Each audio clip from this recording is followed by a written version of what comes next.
Good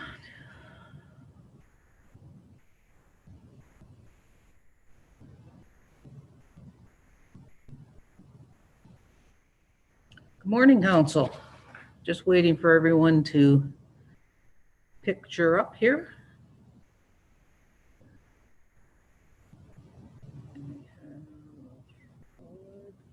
Who are we missing?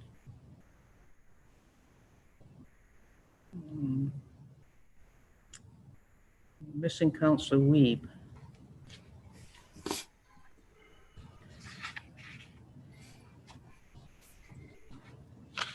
There he is. Good morning.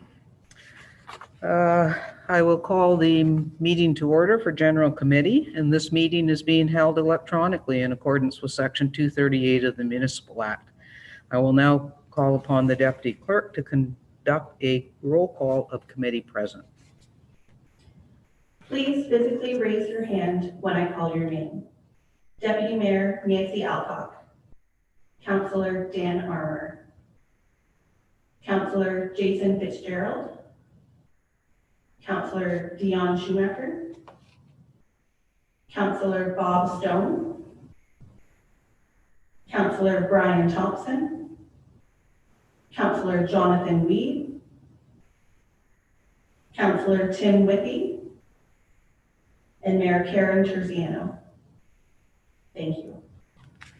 Okay, I have a resolution moved by Councillor Schumacher and seconded by Councillor Armour. It is recommended that the General Committee meeting agenda dated Wednesday, September 30th, 2020 be adopted as printed and circulated. All in favor? And that carries. Are there any disclosure of pecuniary interest? Councillor Fitzgerald.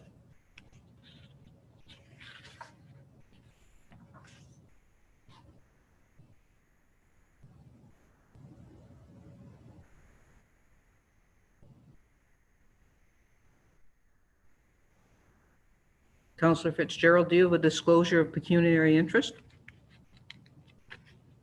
I do not. I had my hand on my shoulder. Sorry, my mistake. That's okay. Seeing none, we're going to jump right into an invited presentation from Kelly Haywood and Morgan Richter on winter product development.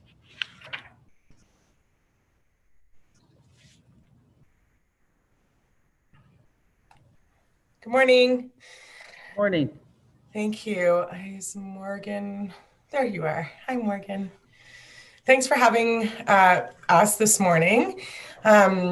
We're here today to talk to you about a winter product that we'd like to propose for the community. Just a bit of background, obviously with the COVID situation, we are in a position, particularly in the business community, where we're going to see a very difficult winter, we assume. There is going to be a difficult situation with respect to no conferences, no hockey tournaments. We're not going to see the same dance competitions, skating tournaments, that sort of thing. Further to that, we have a situation as well where the current products that we have to offer and to market in Huntsville are certainly Arrowhead Provincial Park. We have Hidden Valley Highland Ski Area, two very significant destinations or reasons for tourists to come. And particularly this year, we're seeing a lot of interest, obviously, in outdoor activities. You will have seen all summer and definitely into the fall, a lot of activity, a lot of tourists visiting, which has been great. I think the business community has been quite resilient through the spring into this summer. We're still seeing difficulty though with obviously the restaurant community at less capacity, as well as many hotels and resorts. But we're trying to prepare for what we anticipate to be, a difficult winter. Arrowhead Provincial Park and Hidden Valley Highland Ski Area, as an example, are two, products or offerings in our area that are going to be at capacity, even more so than they normally are. On a good year, those destinations, if you will, are already seeing, extreme congestion.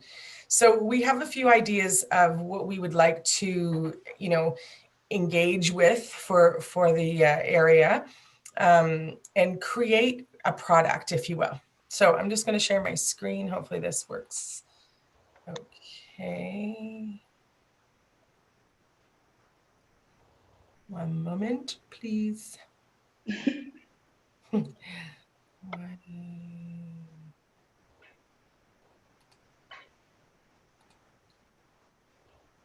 So hopefully you can see that. Yes? Yep. Okay. Okay. So I think, fundamentally why it's important, we, have seen also from, we did a survey that with the accommodation tax group, that's basically is explained to us how winter has been a missed opportunity for our area. It is something that we've historically always tried to focus on in terms of marketing the area. So we do the majority of our marketing for the winter products specifically. But the Tourism Industry Association of Ontario has also indicated that a number of businesses are suffering. 22% are unable to pay their rent or mortgage, 17% unable to pay utilities, 42% are facing significant employee layoffs, et cetera. So I think we all know that the concern specifically around our winter product, particularly in Huntsville. So really I'm going to just take you to the Lions Lookout field. The BIA has done a fabulous job of developing the concept of having a skating rink downtown. That is something that we'd all love to see bigger and better, but from the land use perspective, there really just isn't an area that's sufficient to do a significant arena or ice rink or outdoor sort of activity. So having consulted with a number of people, including Mayor Terziano, CAO Corey, we've worked with Colleen McDonald and Steve Hernan, as well as Greg Pilling and Ron Goslin. So we've done a great deal of consultation and have received amazing support, I will say, first of all, from your team. I'll talk about that a bit later, but we're really just in an early phase of trying to look at what we could do as a community collaboratively to do something spectacular to draw people to Huntsville in the winter. The idea is, certainly to ideally have one or two ice rinks in the center of the field for Lions Lookout. One potentially for recreational activity, whether it's hockey or that kind of pickup, any kind of sport. And then maybe another one that's meant more for family use or just, skating around like with your families or children, et cetera. There's a few obvious issues. There's no water up there, but we're looking at ways whether we drill a well. We're looking into whether trucks can literally drop the water off. It's not black and white, and we're still in the phase of consultation. But really today we just wanted to bring you the concept. We see this field as the opportunity for a significant outdoor recreation. The track that you see that's there could either be sanded and groomed for walking, which I think would be awesome because of the track. But that field is really, really big. So if you did the exterior for walking and then maybe an interior ring for Nordic ski or fat biking, or there's a number of things that could happen, and then the ice rinks in the center. We're picturing, string lights, if that's possible, in the evening, potentially. Maybe this year it's just daytime use. Those are things that we're going to work through. But I think it's beautiful, right? And it's flat, and it could be a really wonderful feature for us to market. The second one is, so there's sort of three-pronged. The second one is a Muskoka Heritage Place light trail.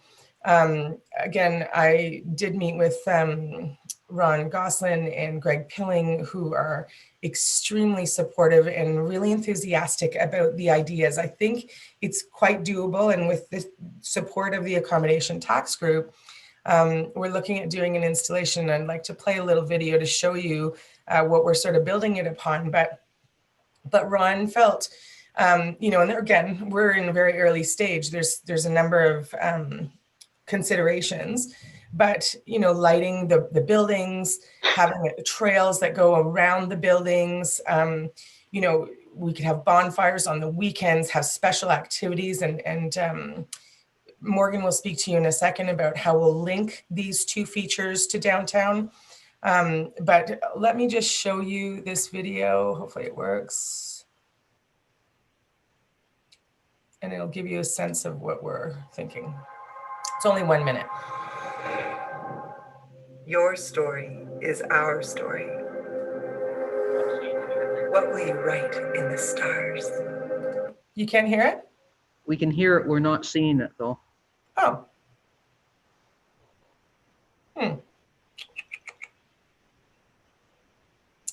Okay. I'll send you the link. You can still only see my slides. Yes. Okay, well, you know what? You have the link in the package, or you'll be sent the link. Take a look at it. It's a beautiful light path. It's currently at the top of Blue Mountain. It's called the Agora Trail. It's a very artistic, cultural, beautiful trail that kind of combines music with culture and art. And it's an evening thing, obviously, but you know, it would start early in the afternoon. We'd definitely see something like this being ticketed, some revenue source. It wouldn't be significant because we really just want this to be a draw. Ron and Greg and I spoke with Torin about, you know, how it could be gated, how it could be managed in terms of obviously COVID and how people would filter through the museum. But I think it's all very doable, and there would be a small admission fee, I think, if nothing else, to help manage the traffic, et cetera. So this would be for walking, snowshoeing, and possibly Nordic skiing if we can get the trail to be long enough. So then the third piece would be downtown lights. So really trying to tie the whole thing together, whatever the theme is that is determined for the MHP site would carry through into downtown. This picture that you see is just one idea of how downtown in Rivermill Park could be illuminated and you know, really decor. It would ideally happen before Christmas and would just be really pumped up. So I'm just going to hand it to Morgan to talk a little bit about how we can tie it all together. Yeah, so like Kelly had mentioned, I would like to light up downtown. That's been directed for the past few years. So I started thinking of kind of more homegrown. I reached out to the Matt Tax, I reached out to Karen about how we could light up Civic Square. And then we all decided to come together and work on a bigger project, because with Streetscape happening next year and COVID, we feel like this is a way to bring our community together and create a destination for this winter and then for Streetscape. So like Kelly said, I'm looking at different ways to connect the three locations. So I'm thinking like a form of transportation, and whether that's sleigh rides on the weekends or, you know, the Huntsville transit system. So we want to create a way to connect the three through transportation. Like Kelly had mentioned, the skating rink downtown, we will still do it. We were hoping to expand it quite significantly, but the landscape doesn't really allow us. So we're looking at expanding it in the same location, about 20 feet larger. So realistically, it's for smaller children and families. We did hear that we wanted a larger skating rink. So if we tied it up to Lions Lookout, we feel like that could be a good connection. And then we would also look at doing different things downtown, like maple taffy and complimentary hot drinks. If we're teaming together, the BIA will have additional funds to focus more on activating the downtown. And then we were also thinking about how if we invest in Lions Lookout for this winter, it would be a great opportunity to also use that space during Streetscape. The idea is we still want to host all of our events, and whether that's in River Mill Park during Streetscape with the congestion of construction, but we also thought it would be a good opportunity to use that field as a vendor space on the weekends, have merchants up there, and again, link the two through transportation and promotion to continue bringing people downtown. But we think it's a really good spot to use this winter and then throughout Streetscape as well. Thanks, Morgan. So I think, overall today we already have, amazing support from your team. Steve Hernan and Colleen McDonald have been fabulous with respect to working on some ideas for Lions Lookout, and MHP with Ron Goslin and Greg Pilling. I think today we're really just want to plant the seed. We're open to ideas from council. We feel very strongly about the concept of linking travelers who we know are going to be looking for outdoor experiences with the incredible assets that we have in this community. And we think that it shouldn't be a significant spend. The light feature that we're talking about for Muskoka Heritage Place, at this point, we'll be looking to the Accommodation Tax Association. It has a price tag of almost $200,000, just the light feature if we're having it for the duration of the winter. I think from council, I'm not sure where that's coming from. It's not my office, but anyway, I think we likely would have to come to council for support on either, the well drilling, if that's a thing. There's going to be some expenses. I met with Colleen about having to gate the road going up to Lions Lookout. There's some considerations, but I definitely see this as a COVID recovery initiative. It's something that will help place Huntsville on the map for the future, but it truly is an opportunity to help the business community throughout the winter. So that's all I have. Thank you. Thanks, Kelly. If you stop sharing your screen, we'll get all of council back on and we will see if there are questions, ideas, or comments from council. Councillor Withey. Thank you, Worship, and thanks for the presentation. I'm wondering about using, there was no mention of Can Lake and the rink that we have there and all the water we have there, and why would we try to put rinks in a place where there's no water when we've got rinks there? And frozen lakes are pretty flat, and you could run a whole bunch of other stuff there as well. And I mean, as the weather goes, the rinks on the hill will be the same as the rinks on the lake if there's enough ice thickness to begin with. But I'm wondering about that because of also the proximity to Muskoka Heritage Place, and you could see that from the rink, and it would all be a nice tie-in there. You could do all your other stuff, fat bike riding and snowshoeing in the around that area. That was just something that popped into my head about that. Otherwise, I think there's quite a lot of merit in what you've started the discussion on this morning, and thanks for that.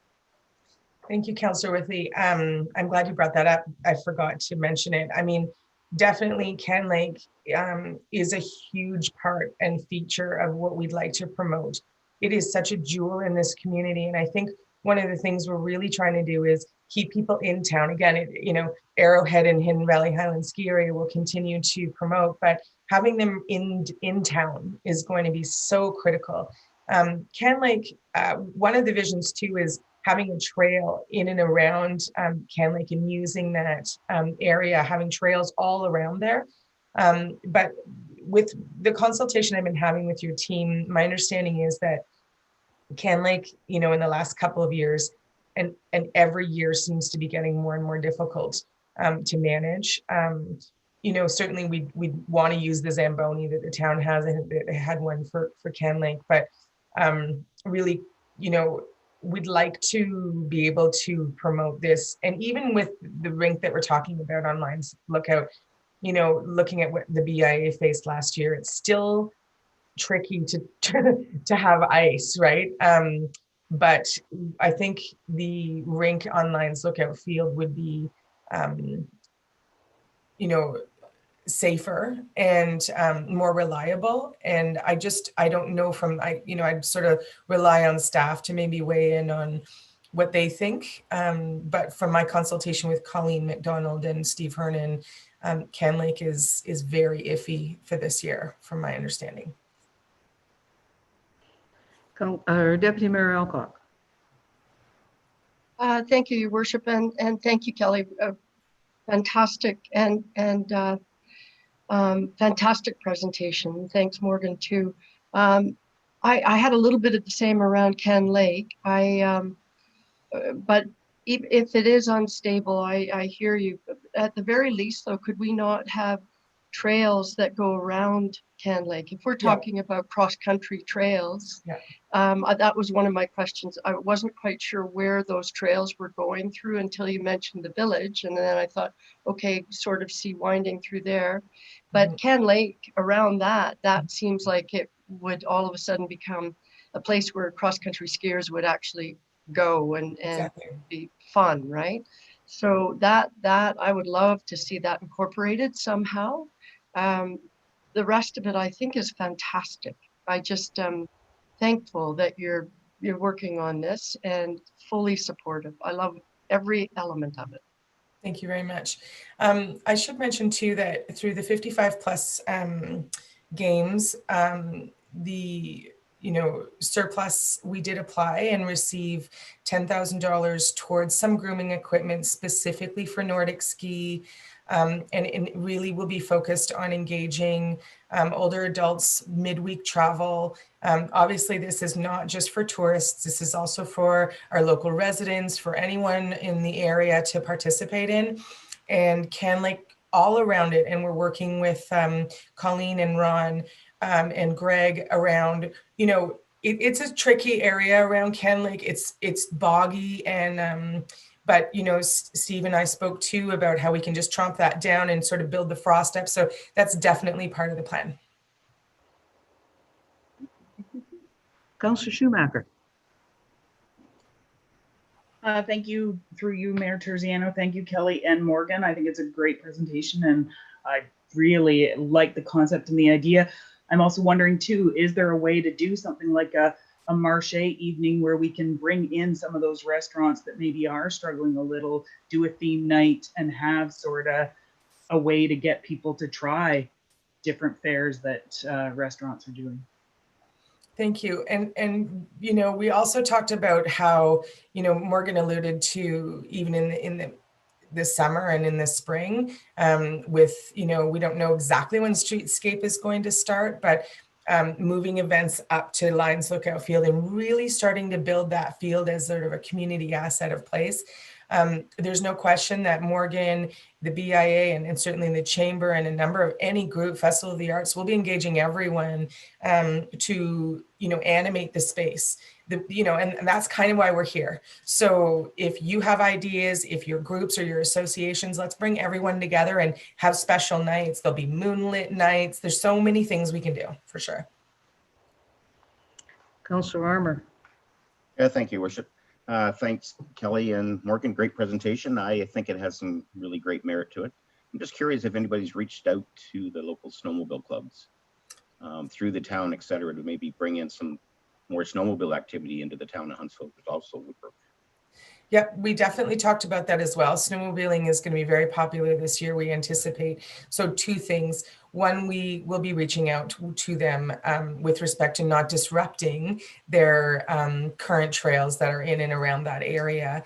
Engaging them and promoting snowmobiling definitely is on the table, and something, we've heard a lot about how it's tricky for the snowmobiles to kind of navigate around town, particularly in the Commerce Park area and obviously into downtown. But it's doable. And I think engaging the snowmobiles to participate in some of the activities, you know, even because they can come across at Ferry Lake and up at Camp Kitchen. So we'll definitely be working with them as much as possible. Councillor Thompson. Thank you, Your Worship, and thanks, Kelly and Morgan. Really appreciate the initiative you're taking on this. It's brilliant on your part. Question I have, and I really love everything you've presented so far. With regards to the Lions Lookout area there, has there been any consideration for parking? I'm just thinking of the access point to the lookout track. The closest parking would be, just on the way to, and there's a bit of a hill and so on and so forth, a bit of an incline there. Would there be any consideration, or have you talked to Director Hernan and Colleen with regards to maybe allowing for some parking up in that area as well? So yes, the parking lot behind Active Living Center where the Veterans Memorial is, I think would probably be a significant area for parking. It is actually quite big. We talked about, as Morgan mentioned, the BIA sort of leading an opportunity for a horse-drawn wagon that would go back and forth, and sort of thinking of it as a unique shuttle. Maybe probably like that is not negligible. It's a fairly expensive endeavor. So, you know, that would likely just be on the weekends, but during the week, you know, whether we could have a shuttle, either working with Huntsville Transit or a local taxi company. There's, you know, a lot of parking. This is definitely an active activity area, but in terms of accessibility, the road would be plowed right up to the entrance to Lions Lookout is kind of what we're thinking, possibly right at the edge. And we'd have to ensure that there'd be a well, you know, groomed path, sanded and salted to the entrance. So whether it's gated at the end of the road, anyway, I don't want to get into the minute details, but we're definitely working on that, Councillor Thompson. So thank you for bringing that up. Parking and transportation is going to be a significant piece, and I hope it's a huge problem. I hope there's so many people that want to use it. But you know, it's about getting outside and being active. And in terms of accessibility, we'd ensure that there's access to the field. Yeah. Okay. Any follow-up, Councillor Thompson? Yeah, just a comment, Your Worship. Thank you. Yeah, thanks for that, Kelly. And I love the idea of the horse-drawn sleigh and so on and so forth as a means of transportation to that point, for sure. And anyway, yeah, and I know we have the staff to make all that work. I know we can make that work, and the direction from Steve and Colleen. So anyway, thanks very much for your presentation today, both you and Morgan. It's been quite brilliant, really. Great, thank you. Okay, I don't see any other hands. So Kelly, Morgan, oh, I do see another hand. Councillor Fitzgerald. Thank you, Your Worship. Great job, Kelly and Morgan. Sounds like you've been doing a lot of legwork there. And I look forward to what we can do to help you out to make this all happen. I guess I have a question for Director Hernan. Steve, is there power out at that site at the field? Steve? Presently, there is no power out at the field. We were looking at that to see where we'd have to bring power in. Probably the train station would be the easiest route from the back of the Centennial Center, if you will, up the hill. Coming through from Waterloo building, it's underground when you get to the corner, and then we've got the rocks to deal with. But presently, there is no power up there. There is no water up there either. Okay, just to follow up, Worship. We talk about a well versus town water, or sorry, district water supply. Is that something that's not feasible, or something that we would consider both options? Through you, Mayor Terziano, Kelly and I have just had some, and Colleen have just had some very initial discussions, and we think the most feasible way to probably get water up there would be to drill a well.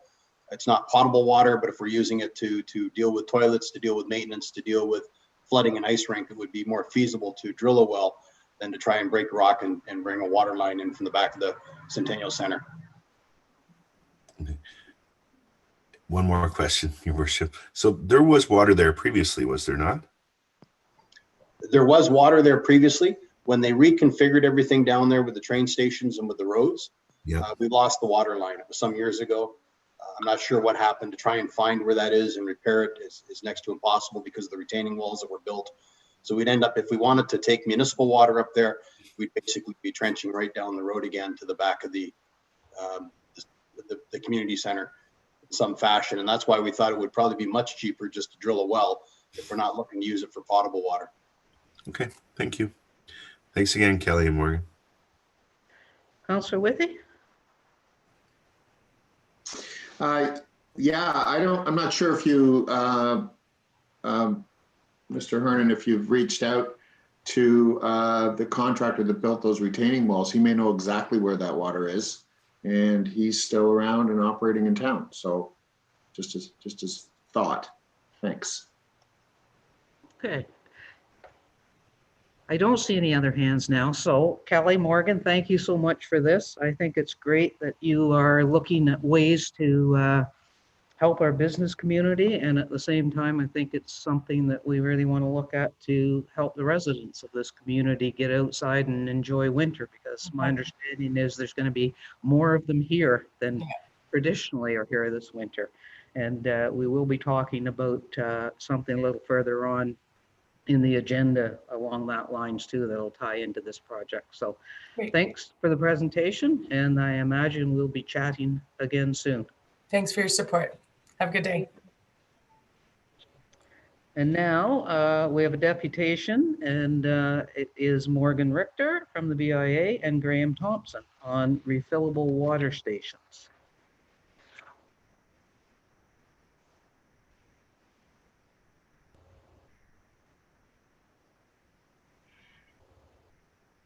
There they are. Welcome, Morgan, Graham. Hello, thank you for having us. As some of you know, my name is Graham Thompson. I'm currently running the Hub, a co-working space out in the west end of Huntsville. We've been around for it'll be 5 years in a couple of weeks, and we have over 120 members, entrepreneurs, and local business owners. I'm here today with Morgan Richter of the BIA, but I should also point out that another person who's been involved is Kelly Haywood, Chamber of Commerce. And we've also had some interest coming from Festival of the Arts in regards to this project. So we have identified a need, as I'm sure you are aware of, others have been speaking about, is the lack of clean and local water in the downtown area. We have researched some possibilities, but to begin, a couple of years ago here at the Hub, a few members got together just to look at our own facility. And in that research and some of the changes that we made, we came across an initiative called Blue Communities, which I believe some of you are aware of. And we made some significant changes here at the Hub, which went over extremely well. And we are now looking at the greater community and how their philosophy can influence some of the thoughts and changes that we can make. There was also a finding of the O initiative. This is a project that was initiated by Greta Oost. She is out in the Netherlands. However, it has influenced other places in the world, such as in Australia.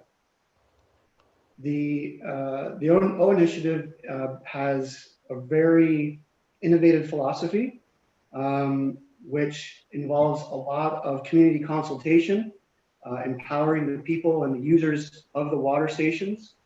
And I'm going to show you now a few slides so you can get the idea of how it looks and how it works.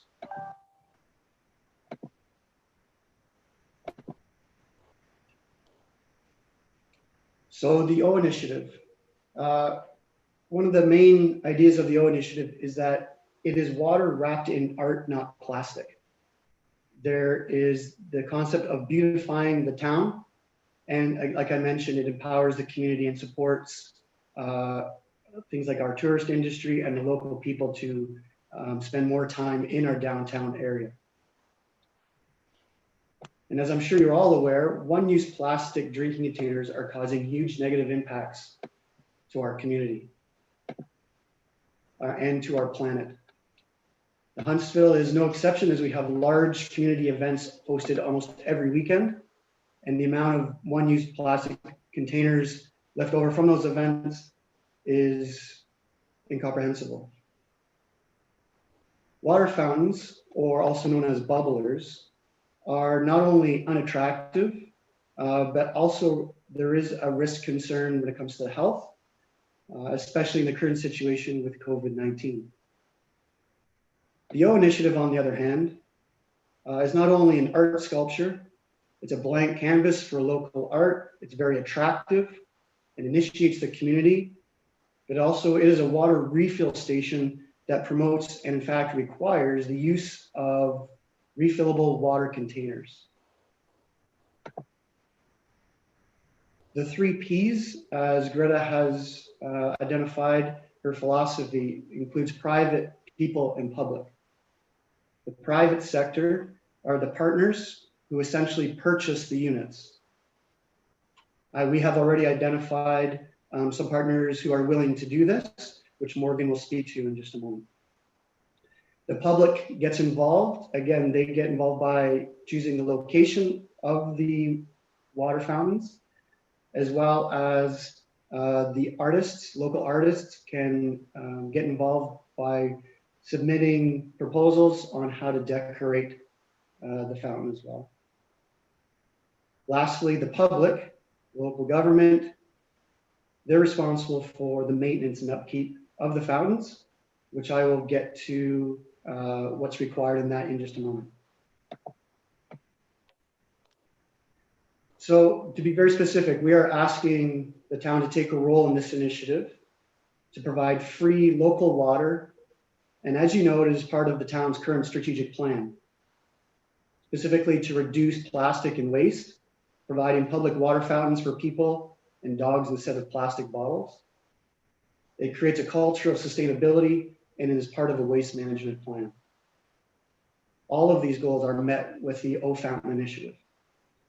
So there's 3 things that we are proposing to the town that we're asking to be responsible for the O Fountains. One is the O Fountains to be added to the streetscape plans for 2021. Number 2, to take control of the installation of the water refill stations. The location of those stations will be consulted with the people of the community. And number 3 is the maintenance. So I've looked into specifically what that requires. There are currently water fountains in the Netherlands and in Australia. And what they have discovered is that each year there's $139 chlorine filter that needs to be replaced. And every 3 years, a $225 replacement of a drain base. It's been explained to me, as you may be able to have seen in the pictures, where the water bottle sits on can become chipped and it needs to be replaced approximately every 3 years. Morgan? So yeah, so like Grant had mentioned, we've been in contact with a lot of community partners. The BIA board also supports this. And as you can see, this initiative is a lot different than just generic water fountains. So really the BIA feels like it's ownership and pride of something downtown Huntsville, very similar to the murals that we've put up. But this is obviously addressing an essential right. So like Graham had mentioned with Streetscape, we're hoping that this can be in the plans. We've briefly chatted with Director Hernan about different locations. My idea would be they would both be outside, perhaps Kent Park and near the Civic Square. But those details we would still have to hash out. But essentially what we're proposing is that each unit costs about $6,000, and we're looking at, or we would suggest getting 2 units for downtown to start the conversation. Like Graham had mentioned, it's a bigger conversation we're hoping with Blue communities in the district of Muskoka, but we think it would be a great thing to start downtown with Streetscape happening. So the BIA would lead the purchase of the 2 fountains at $6,000 each. And whether that's through our reserves or business sponsorship to create some more ownership and pride of these fountains. And then we would engage the arts community to hire a local artist.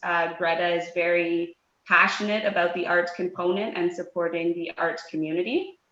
And then, like Graham mentioned, we would be looking for the town to help maintain the fountains. Ideally, they would probably be removed in the winter months as well. So, and then the shipping costs of the fountains would also fall on other partners, like the hub would contribute to helping with the shipping costs of the fountains.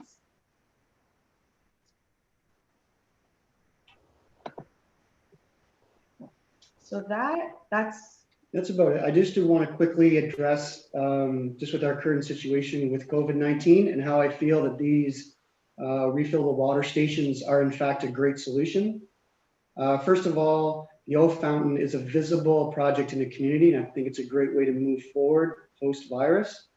But more importantly, by providing free access to water outside, you are limiting the number of people who are simply going into stores and buying some water for their child or for their pet or themselves, reducing the need to go inside, and of course, more chance of spreading virus.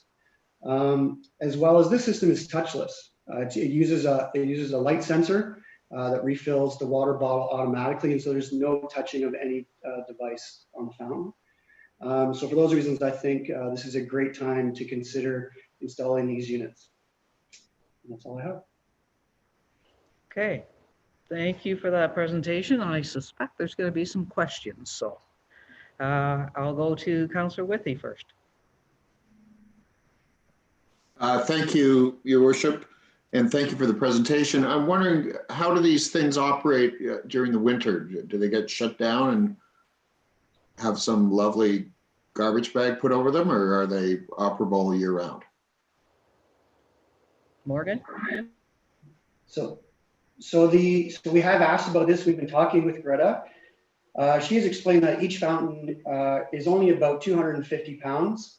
So it's not that hard to remove. It's actually a hollow sculpture and can be made to be moved in a seasonal situation. The other discussions we've had is to have one installed indoors, in which case there would be no need for moving that at all. I do hear you about the ugly garbage bag. I don't think that is a solution whatsoever. The sculpture is made of a concrete glass mixture. It's extremely strong. So the concern is not the actual structure itself. The concern is the artwork that is painted on the structure. And we are doing more research along with Greta to see what type of durability that will have. Other questions? Deputy Mayor Alcock. Thank you, Your Worship, and thank you, Graham and Morgan, for that. I actually have met with Morgan and Graham a couple of times about this initiative and have expressed certainly my support for it since the beginning. And because as Graham alluded to, it meets a number of the town's strategic objectives. One being, we're looking to ban single-use plastics. And I know that later we're dealing with our business plans, and we've moved that particular initiative over to marketing, and it's on the hiatus because we're waiting for other governments to do it, apparently.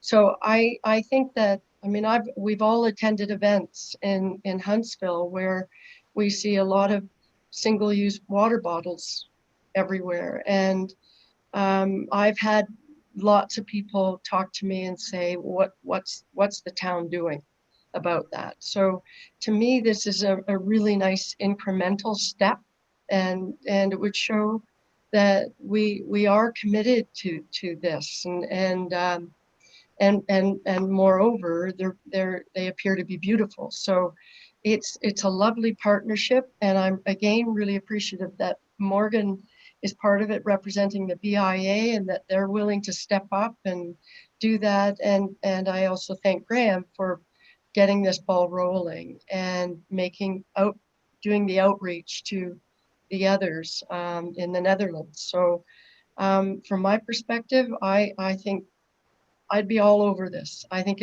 it works and it meets our strategic planning objectives. Okay, Councillor Stone. Thank you. Yeah, I love the idea of having fillable water stations, water bottle stations in a couple places downtown.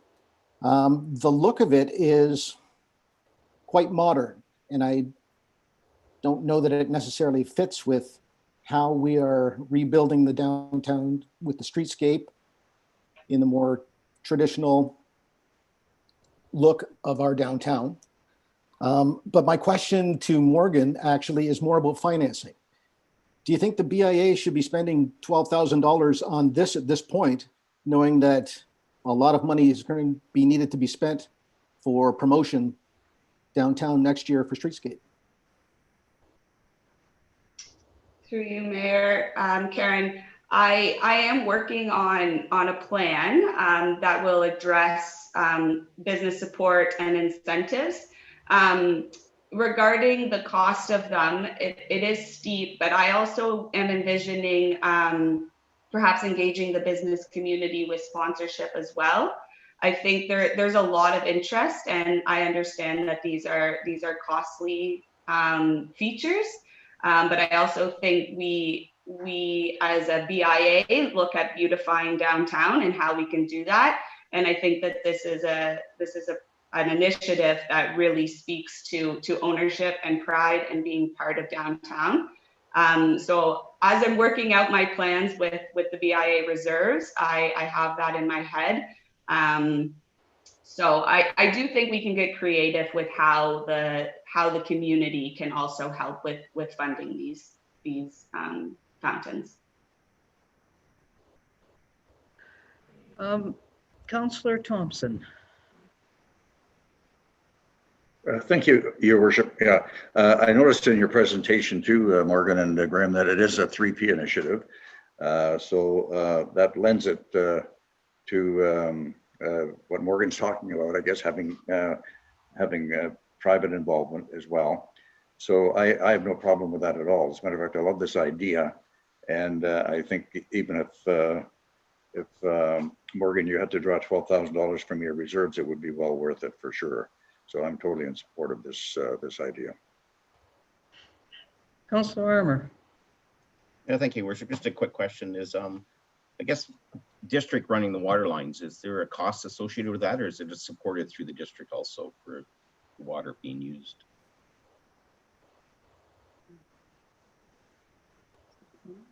Or was that it? Have you guys talked to the district at all, or are you even suggesting using district water? You did talk about fresh filtered water. What source were you looking at? Yeah, so, sorry about that. Yeah, so it does support the Blue Community's philosophy, which is using local water. So it would be district water. Inside of each unit is the chlorine filter.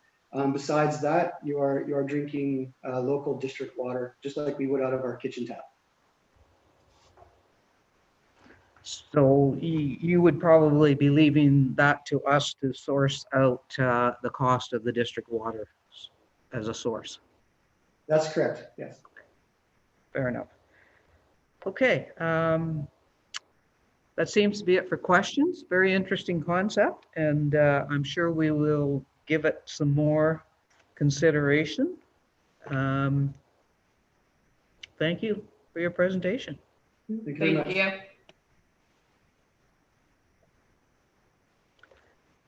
Okay, we are going into new business, and the first item is community service.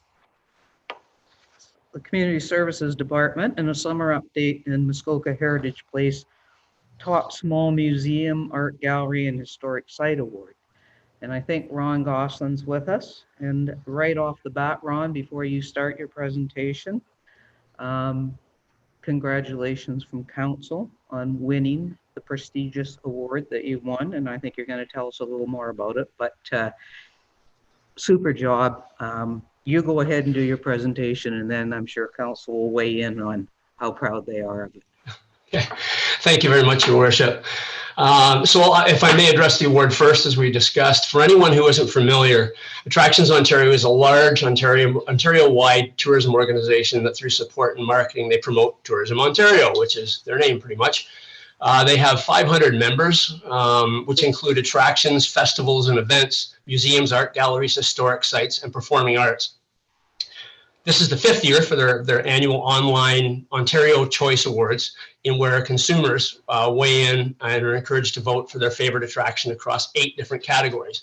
And on September 21st, it was revealed that Muskoka Heritage Place has won Best Small Museum, Art Gallery, or Historic Site for Ontario. I'm incredibly proud. Our staff, our volunteers are incredibly proud. I'm also really proud and incredibly fortunate to have another fabulous crew this year that really take a genuine interest in making our visitor experience awesome. And that's what it's all about. And this year too, they've had to step it up a little bit to offset some restrictions and additional protocols that we've had to put in place. I also have to say that it's pretty exciting for me anyway, and from Muskoka Heritage Place to stand with these other category winners. Some of these names you may recognize. Great Wolf Lodge out of Niagara, Carousel of Nations of Windsor, Treetop Trekking, who have 6 locations in Ontario, Stratford Festival, Science North, Mariposa Cruises out of Toronto's waterfront, and some little shack they call Casaloma. And especially in light of the achievement, staff would really like to thank council. It was you that gave us the opportunity to open this year. It turned out to be a great decision, and so thank you very much. Would you like me to stop there, Mayor, or continue on to the second one? You go ahead with your presentation and then we'll go to questions, Ron. Thanks. The second part of my update is actually every bit as positive. MHP has had a really good abbreviated season. Our goal was to provide a safe place to add reasons for Ontario tourists to visit Huntsville. And when I presented my projections for reopening, I was cautiously optimistic.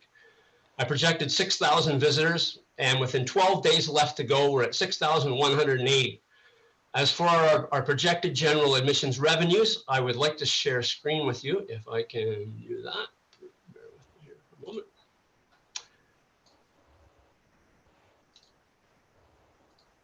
This is the easiest way. Can everyone see that okay? Yep. Okay. So the yellow column is our admissions revenue budget. Now, general admissions makes up the lion's share of our annual revenue, and it's really the only one this year that could fluctuate whether we were above or below. The other ones are pretty much a constant because we haven't had our education programming or any other variables. So that was the budget that we were trying to achieve. As of from July 10th to 2 days ago, the red column is where we are. So that's about $20,000 above our revenue budget. 50% is pretty good considering the year. The gray column is our full season last year for general admissions revenue. Last year was the busiest and most productive year since we've been open, so it's a tough year to follow. The black column is the same time frame as we are now compared to last year, so July 10th to September 28th. So we are only 15% down from our best season ever with limited seating on the train, COVID restrictions. I think it's pretty darn good.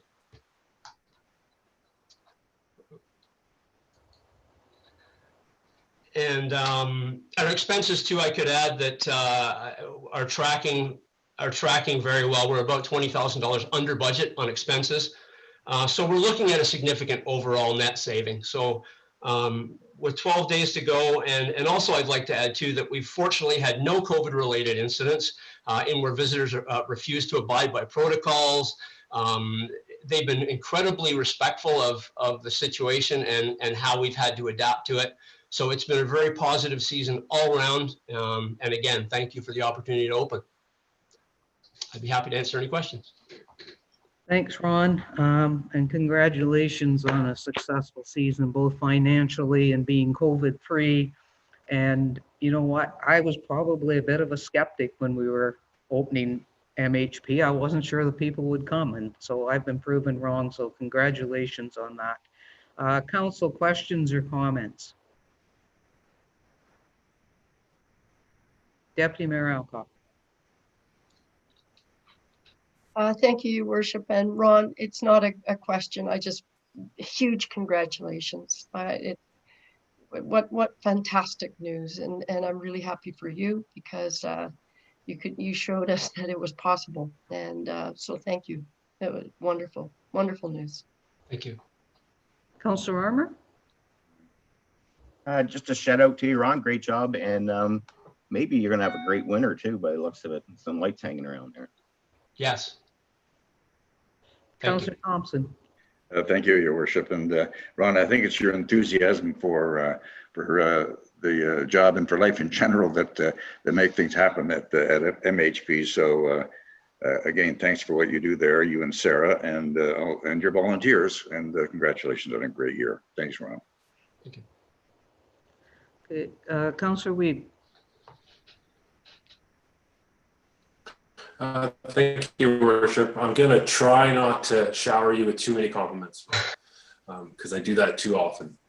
But what I was really going to say is this is more directed to the rest of the council. I want everyone to remember this moment, because this is a really key indicator as to where I think we can go with MHP. And, we're going to be resuming our discussions on modernizing and moving forward with new ideas. I know, Ron and I have had some preliminary discussions about some interesting ideas going forward. And so I'm looking forward to that. I'm looking forward to the more ideas that you and your team come up with, because they're obviously good and you really know your craft. So I want to just make sure everyone etches this moment in their memory, and how proud we are now, and to think how much more pride we're going to be sharing in the years to come. So,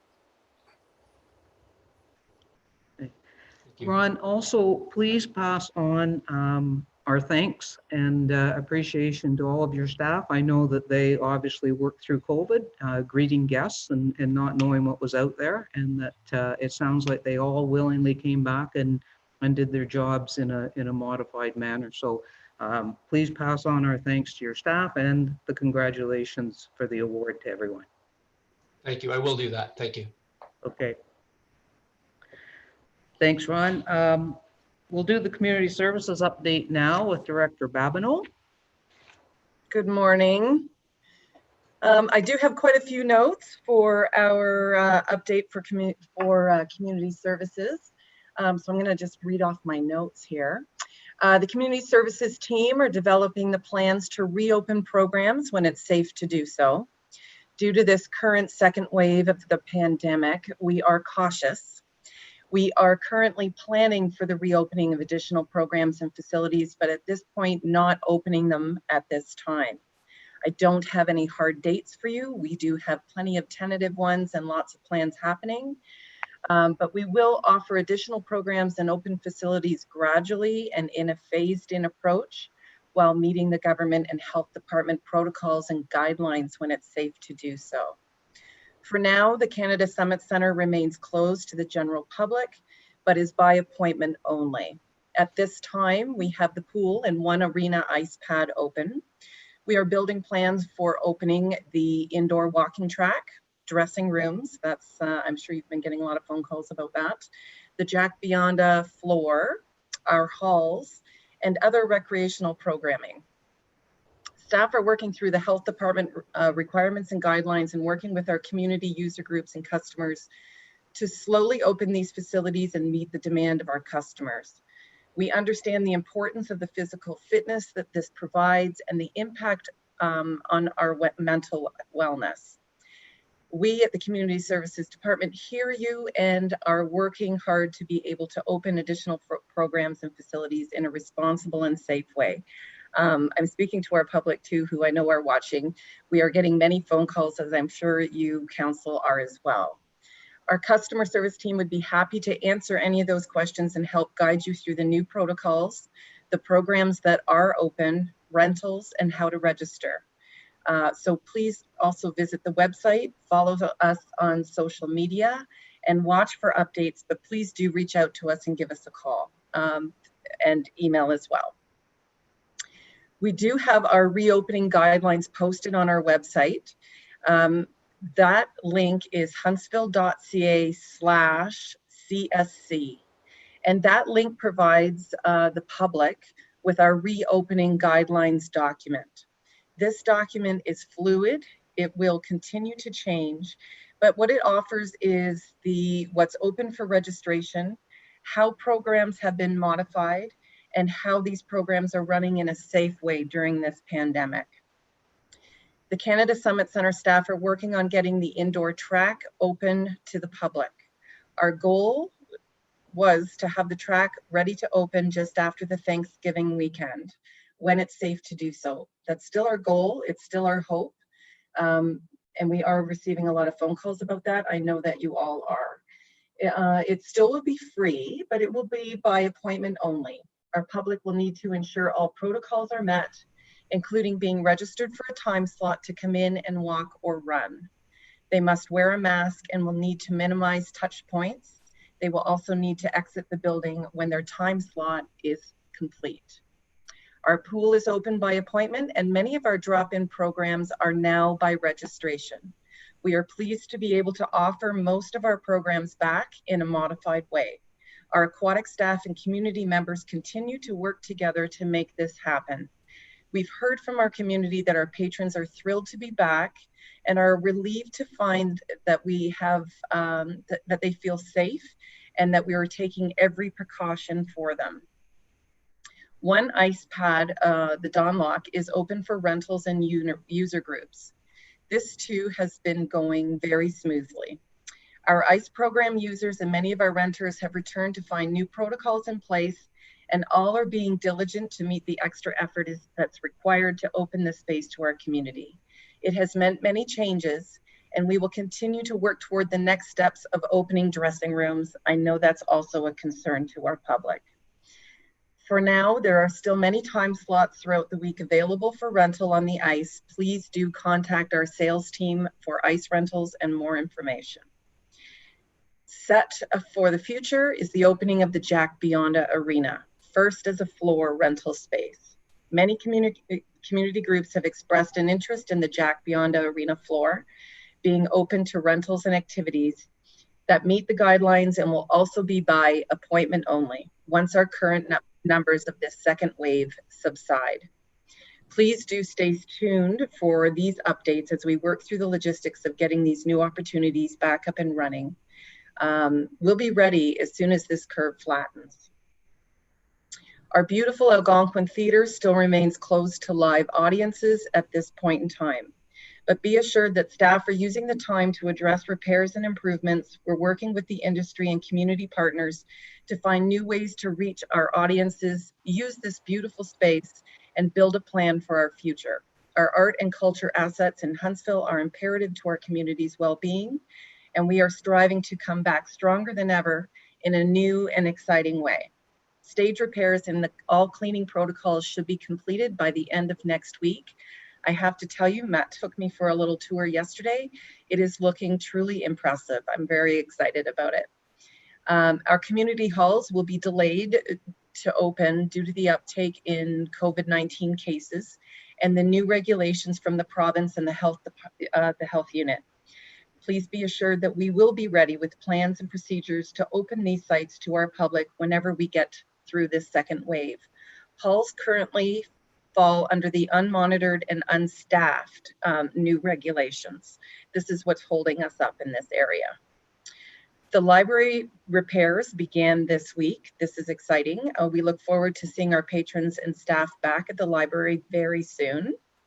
The Utterson roof repair replacement RFP has been awarded, and this work is getting started right away. You heard the update from MHP, a very positive and safe summer, and Ron does all the accolades that you gave. He certainly does deserve them. Him and his team have worked very hard, so that is great news.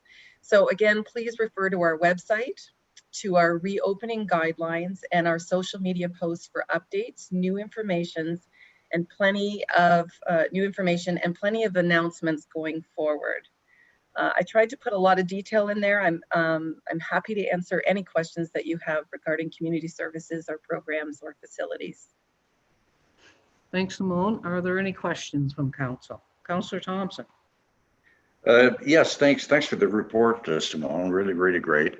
I was in Partners Hall last week and looking at the art exhibits. How is that going? Are we getting a lot of activity with regards to Partners Hall and the art exhibits there? What I saw was really interesting and so on and so forth. But I'm just curious as to what kind of turnout we're getting for Partners Hall and the art exhibits there. Through you, Mayor Terziano, we're seeing the public drift in. People are being very respectful of wearing the mask, that we're only allowing minimum numbers in that space. And we've actually sold some artwork. So that's been really nice. So the art is still on display. We're still turning that over. We're still using that space as a public gallery. Art is selling and people are coming in. And, you know, Matt continues to give some directions, chat with people as they're coming in, but certainly is also selling some art. So it's wonderful to have that open, and people are really gracious to follow the rules. Councillor Withey.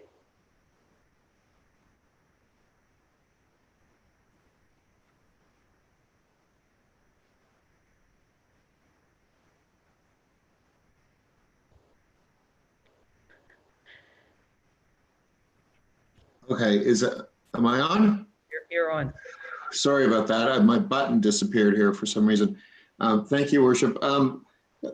Question, and thanks, Simone, for your report. Question about the jack floor. I know at some point, a short time ago, we were looking, or at least there was some discussion about perhaps using that area for COVID testing in the winter as a drive-in testing spot amongst other locations. I was just wondering if that's still sort of a potential solution as winter comes and we need to keep going with our COVID testing. Thank you. I disappeared, and I'll actually take that one, Councillor. It was determined that having vehicles on the arena floor was not going to be good for our arena floor, and that's why we relocated to the Active Living Center, which will continue on in the winter, so we will have that spot through the winter. And I see Simone's back. I am in my office, but it just seems to be, my Zoom seems to be going in and out. I'm not sure if it's my internet or the Zoom. It seems like we're having quite a bit of difficulty with different internet connections. But yeah. So other questions for Simone? Okay, that's great. Thank you for that update. We will go to Operations and Protective Services. And the first item of business is actually the Ferry Vista Trail request. And this ties into the presentation we had from Kelly Haywood earlier on, as we've had a request from a large group of people to maintain the Ferry Vista Trail through the winter this year. And in conversations with Director Hernan, it was going to be challenging and quite expensive to do that because of the actual location of where the trail is. So I did reach out to one of the group and asked them if they were really looking for the Ferry Vista Trail specifically, or whether other trails would serve their purposes. And I think other trails would serve their purposes, which started another conversation about maybe us making trails up at MHP or at the old track or somewhere in town where our equipment's easier to get at. So that's sort of the background to it. And Steve, do you want to talk any more about what I may have missed there? Or? No, I think you've covered it all. The discussion with the Chamber of Commerce and the BIA was around the walking track up at Lions Lookout. And you're correct. It would be much easier to maintain up there. We did check with our insurance company. They said if you are creating a walking trail, you have to treat it like a sidewalk in their mind. So it requires a daily inspection and sanding as required, like our sidewalks. The beauty with the lookout is we have a machine going by there heading up to the Waterloo on the sidewalk. So to go up and do a loop, it's not a big issue for us. Our machines, as we expressed it with Kelly, they're not designed to be going through the bush and trying to create trails. They're too heavy. It needs some sort of a solid base. We did talk about the Hunters Bay Trail. It's a small trail, and excuse me, our machines once again can't get under the CN bridge. That trail is used, and same with Ferry Vista, I'm told, by skiers and snowshoers anyways. So if we're going to try and create a walking path, the best location is the Lions Lookout, and we've had that discussion with the chamber so they can put it into the overall plan. But that's as far as we've taken it at this point. So I think the question to council is, would we, and this is a lot of seniors, I think, who traditionally go south for the winter, who won't be this year. And we want to promote outdoor activities as much as possible. So would council be interested in entertaining a motion to actually add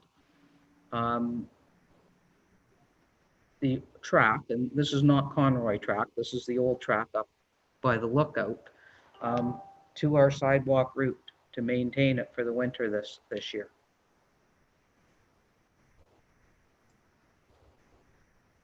Is everybody frozen and there's no, or is there no comments? I was just wondering, do we have a cost for that? Steve, estimated cost? We've not worked out an estimated cost on it, but there again, once a loop around the track, it's not a huge kilometers, and it's on an existing run. So I'm thinking it would probably add about 30 minutes to a run at most. So it would be a minimal cost. We have increased the hours allowed for sidewalk machines this year, taking in the subdivisions to the north of town. So I think we could do that within the budget. Our concern with the Ferry Vista Trail, it was a 7-kilometer loop, which was quite extensive.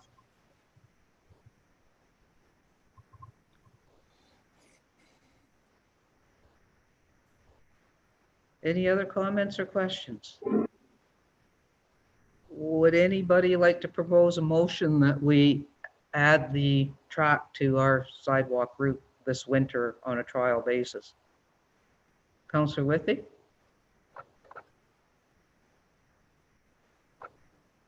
Tell me, I don't think anybody's live.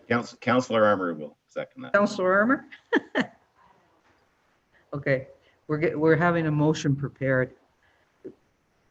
Mayor Turziano, if I could just interject on one thing. Yeah. So this has been part of the discussions with the chamber and the BIA, and I don't know if you'd rather wait until they figure out what their plan is up there, because we talked about that and they talked about a ski trail. If we pass this motion, then we maintain a walking trail and sanding it. I just don't know how it fits in with all the pieces. We certainly understand council's desire to do it, and we will continue to push with that. But if you pass a motion today, we'll start maintaining 6 weeks from now, and I just don't know how that fits in with Kelly's plans. Okay, I think we probably could wait on that then and do something next month by way of motion. I thought in Kelly's presentation, she did talk about a sanded walking trail plus a ski trail within the same area, but we could wait on that and get something done in October, because as you said, it's not going to add a lot. I think we'll wait on it. No, we'll just bring it back. So listen, council, it looks like almost everybody's frozen. Can people just put their hand up if they're actually live here? Yeah, we have like 2 live counselors on this screen. So I think we're going to take a 5-minute break, and we may need to do some refreshing. Okay. If everyone that is still there can please log off and then log back into the same loop. Will do.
Yeah, because we're not getting your internet connection.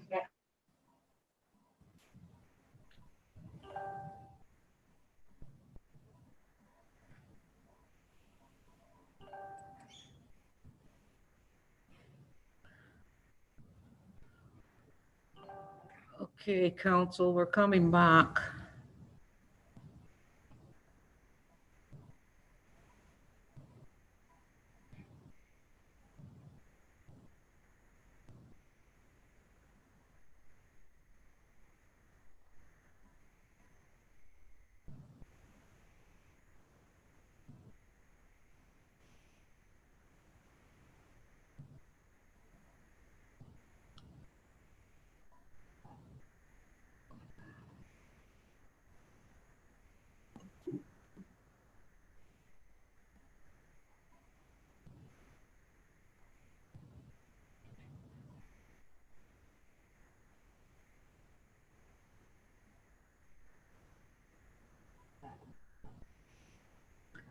Okay, I see everybody. No, I don't see Councillor Withy yet. Apparently, council, it's just the picture that's frozen. You can still hear what's going on, and I believe possibly still speak, but it is an issue with the Zoom. So if you do get knocked out or freeze up, just sign off and sign back on.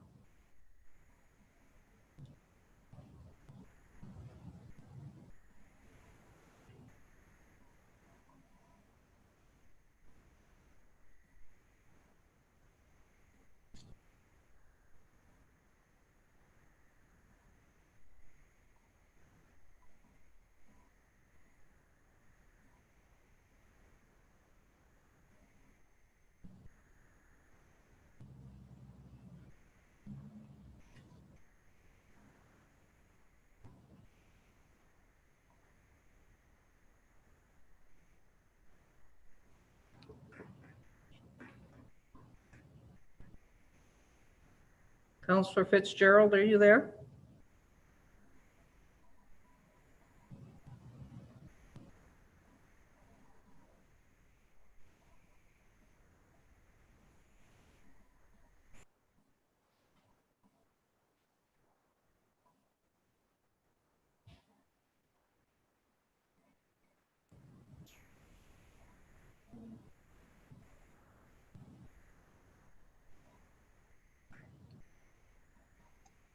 Your worship, he was there. I saw him walk out the door.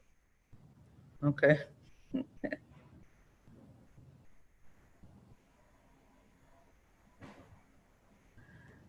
Okay. Hopefully Councillor Withy is going to get logged back on and Councillor Fitzgerald's going to come back. But while we had that small break, I did get a text from Kelly Haywood who indicated that we can definitely do both a walking track and the ski trail. But it's up to council whether you want to pass a resolution today or wait a month and see if we have a larger plan coming back. Councillor Armour? I think we can wait a month and see what the plan comes out with in at the end of October. That'd be great. Okay. Councillor Fitzgerald? Thank you, Your Worship.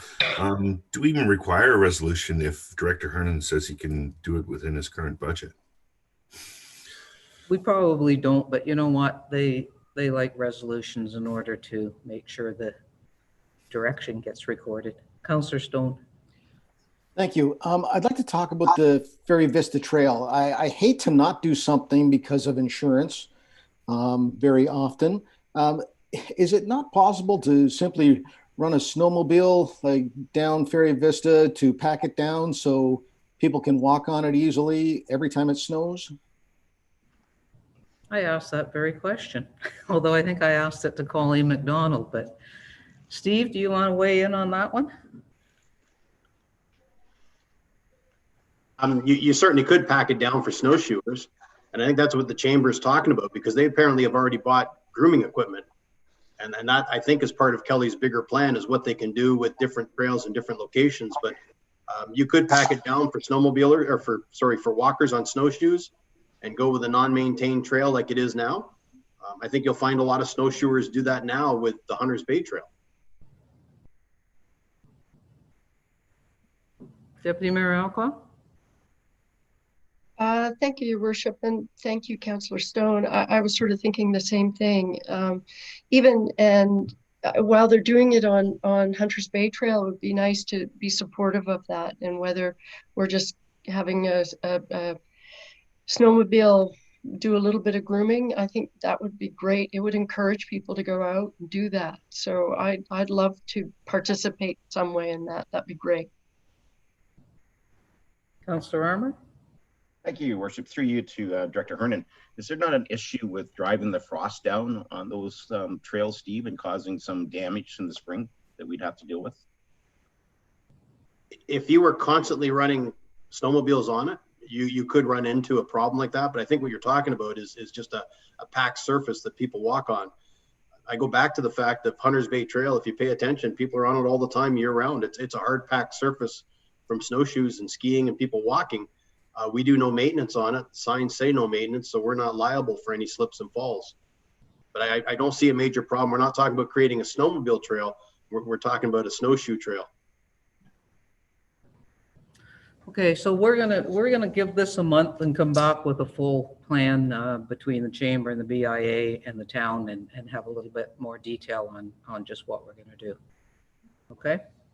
All right, so next on the agenda, refillable water stations. We had the deputation. Does council want to support the town portion of that request? Councillor Wiebe.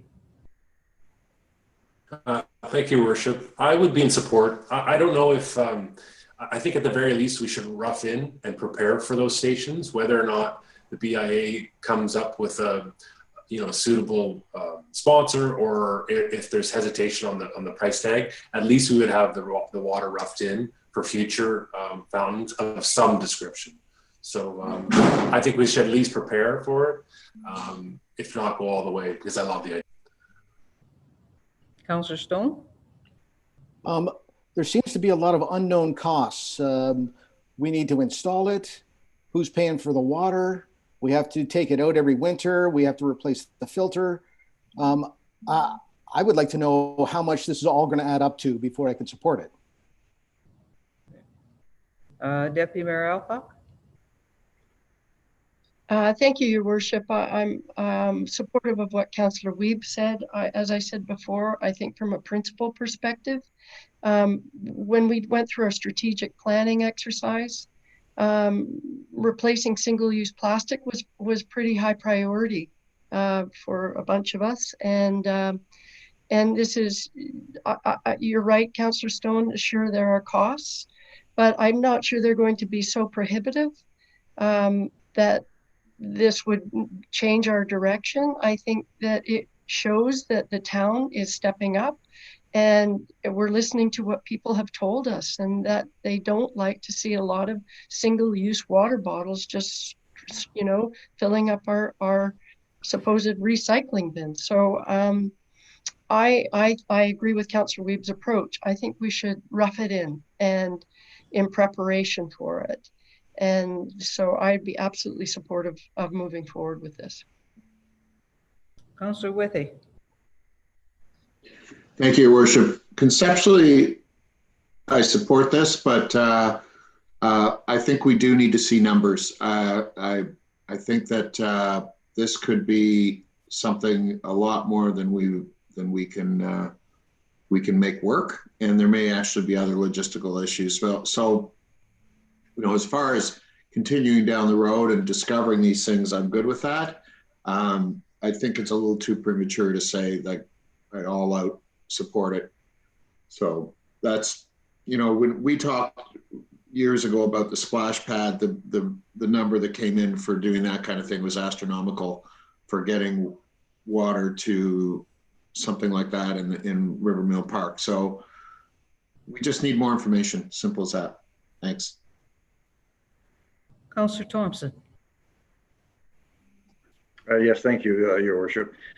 In the presentation, it was suggested that this would be part of streetscape. So I'm not concerned with regards to some potentially hidden costs or wild figures, that kind of thing. So, and we did hear the figures of what the units would cost was $6,000 a piece. The filters were a couple of $100 to replace on an annual basis, that kind of thing. So I'm hardly intimidated by this in the least. I think it's a great idea.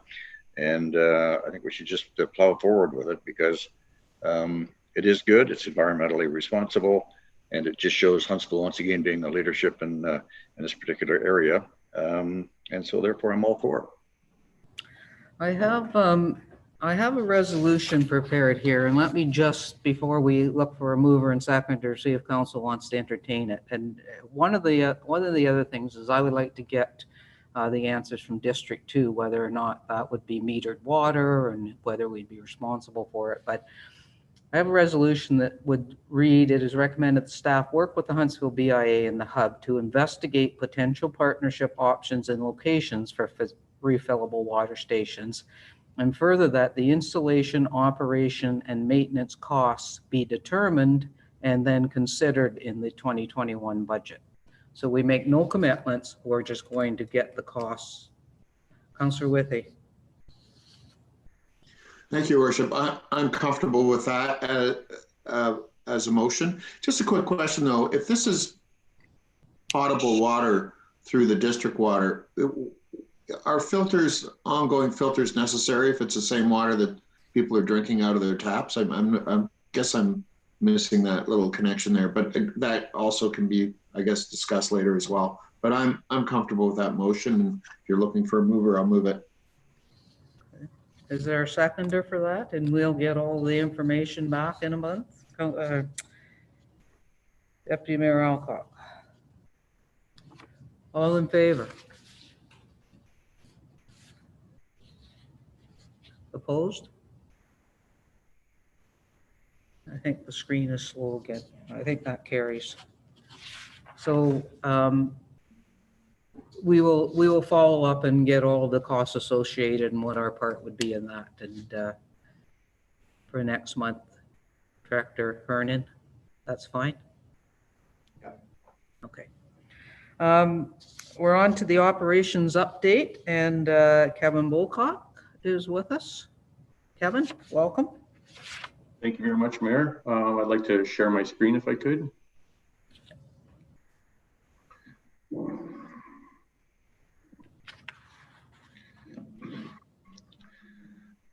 So I've got a PowerPoint for council here. I divided it up into 3, and I've set aside a spot for questions in between just so we don't get too far in case there's any questions that come up or arise during the presentation. Starting off, these are the 2 new 2020 trucks that have just arrived in the last couple months. So council has a chance to see them.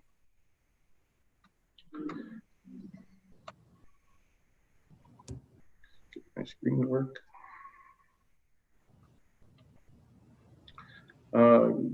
Brushing this year. So we've done 90 kilometers of brushing. Some examples of the roads: Harp Lake, Hutchinson, Stevenson 4 West, Stevenson 2. There's more roads, but we're just giving you examples here of some of the roads. With doing the brushing, opens up the sun, lets the sun get to the road a little bit better, helps dry it out, keep it dry, opens up the ditches, gets the water flowing better. Ditching and culverts, we've done 54 kilometers so far this year. And again, just a couple examples of some areas that we've done some ditching. There's more locations available. So that just gives you an idea of what we're up to and where we've been with ditching and culverts. Our gravel haul, this particular site is West Fox Lake, where we've just put down a gravel haul, added some stone to that location, builds it up, gets it ready for winter. Excuse me. Work completed as of September 2020. Some projects that we've done this year, many more going and ongoing still. Dustin Crescent, 72 kilometers. Roadside mowing, 800 kilometers. The sweeping was completed in April, and the gravel haul, 9.2 kilometers, was just completed. Just kind of an overview of some of the budgets for the last 5 years. This isn't all the projects and all the stuff we've been doing, but just kind of a highlight of some of the areas that we've been working on. The last couple of years, we've all had to take $1 million, $2 million out of capital to put aside for Main Street. So just to give you an idea of what we're working on and what we've been doing over the last few years. No high float was done this year. We concentrated on Echo Bay reconstructed, Etwell Bridge, Jarvis Bridge, and other works. Just a couple pictures of some road maintenance that we've done, some road improvements throughout the year. Reclaimed materials. So this is all old asphalt and concrete left over from jobs. Traditionally would go into the landfill or something like that. We tried an experiment this year with it. We brought in a company to do some pulverizing and grinding of all this material. So it cost us $6 a ton to do this. There's 2,000 tons there. It ended up being $12,000. Traditionally, to buy stone, we're paying over $13 a ton. So to buy this same amount of stone that we've just reclaimed would have been around $26,000. Winter sand, this was started last year, where we take our sweepings in the spring, bring them back to the yard. This blue machine you see here to the side is in the process of cleaning that sweepings and taking the debris out of it. And we recycle it and turn it back into winter sand again. Some of the new equipment that we had been working on, this is the new 2012 reconditioned grader council approved us to buy earlier this year. And it's just arrived in the last month. The tractor with blower, you've seen it out on the streets removing snow this winter. That was in the last year, or just came out, just being delivered tomorrow, actually. Just to mention with this one in the modernization funding that we just done, there was the brusher attachment to go along with this. So that brusher attachment, the arm and brusher, will be going on the back of this tractor. So in the winter, this tractor will be removing snow, and then in the summer, it'll be doing trimming of trees and brush and stuff like that with the arm attachment. On the left is the chipper that came through in the modernization fund that has just arrived. And on the right, the portable traffic signals. With those traffic signals, you can see they're both attached together. So instead of needing 2 vehicles to take them out and 2 bodies to operate, it's just a simple hook it up with 1 truck, drop off at 1 location, set it up. And we've got them set up remotely, so you don't even have to stand with them to operate them. You can set them up to run on their own, or you can work them from a remote control in a safe location. Echo Bay construction, that's just being completed now. There's a couple little minor things to finish up there, but that is just coming through to be completed. Etwell Bridge, I'm sure you remember earlier I sent out some emails. This was completed early and opened up. Another picture of the Etwell Bridge there. Jarvis Bridge came up in the spring with our inspections, bridge inspections that were being done in the spring. It wasn't in the capital plan, but it was failing to the point where we had to take immediate action. So we had to work through the M&R and Department of Fisheries and Oceans to get emergency approval to do this repair. When you're doing something like this, an emergency situation, a lot of things you have to worry about, species at risk. They were very adamant not to touch any of the banks or do anything, so we had limited area to work with, taking out the whole concrete structure. And we've come up with this design for these culverts to fit in that area and to do this immediate repair. Any questions on that part before I move on to part 2? Kevin, I can't actually see council unless you, yeah. Are there any questions in the first part of that? No, I don't see any. I really like the fact that we're reclaiming stone and asphalt, and also that we're recycling sand. That's great. Thank you. Councillor Weeb, sorry. Thank you. Thank you. On that note, I was just wondering if there's also thoughts to actually selling the reclaimed repulverized asphalt, because I know some companies, some municipalities suddenly find themselves with an excess of it and are selling it to private property owners, and they're using it and getting good results for their more rural driveways and parking areas. So I was just wondering if that's a possibility. We haven't got to that. This was kind of more of an experiment to try to do it this year. It's proving to be effective and use on stone roads, on washout areas. Back nicely, is working nicely. We're going to go ahead next year and do a larger experiment with it. And I mean, experiment, we're just going to go ahead and do it as a larger thing. Right now, we're using everything that we have, where we don't have the abundance to sell or anything. It's saving us buying stone, so I think we just keep using it as much as we can to save us buying stone at this point.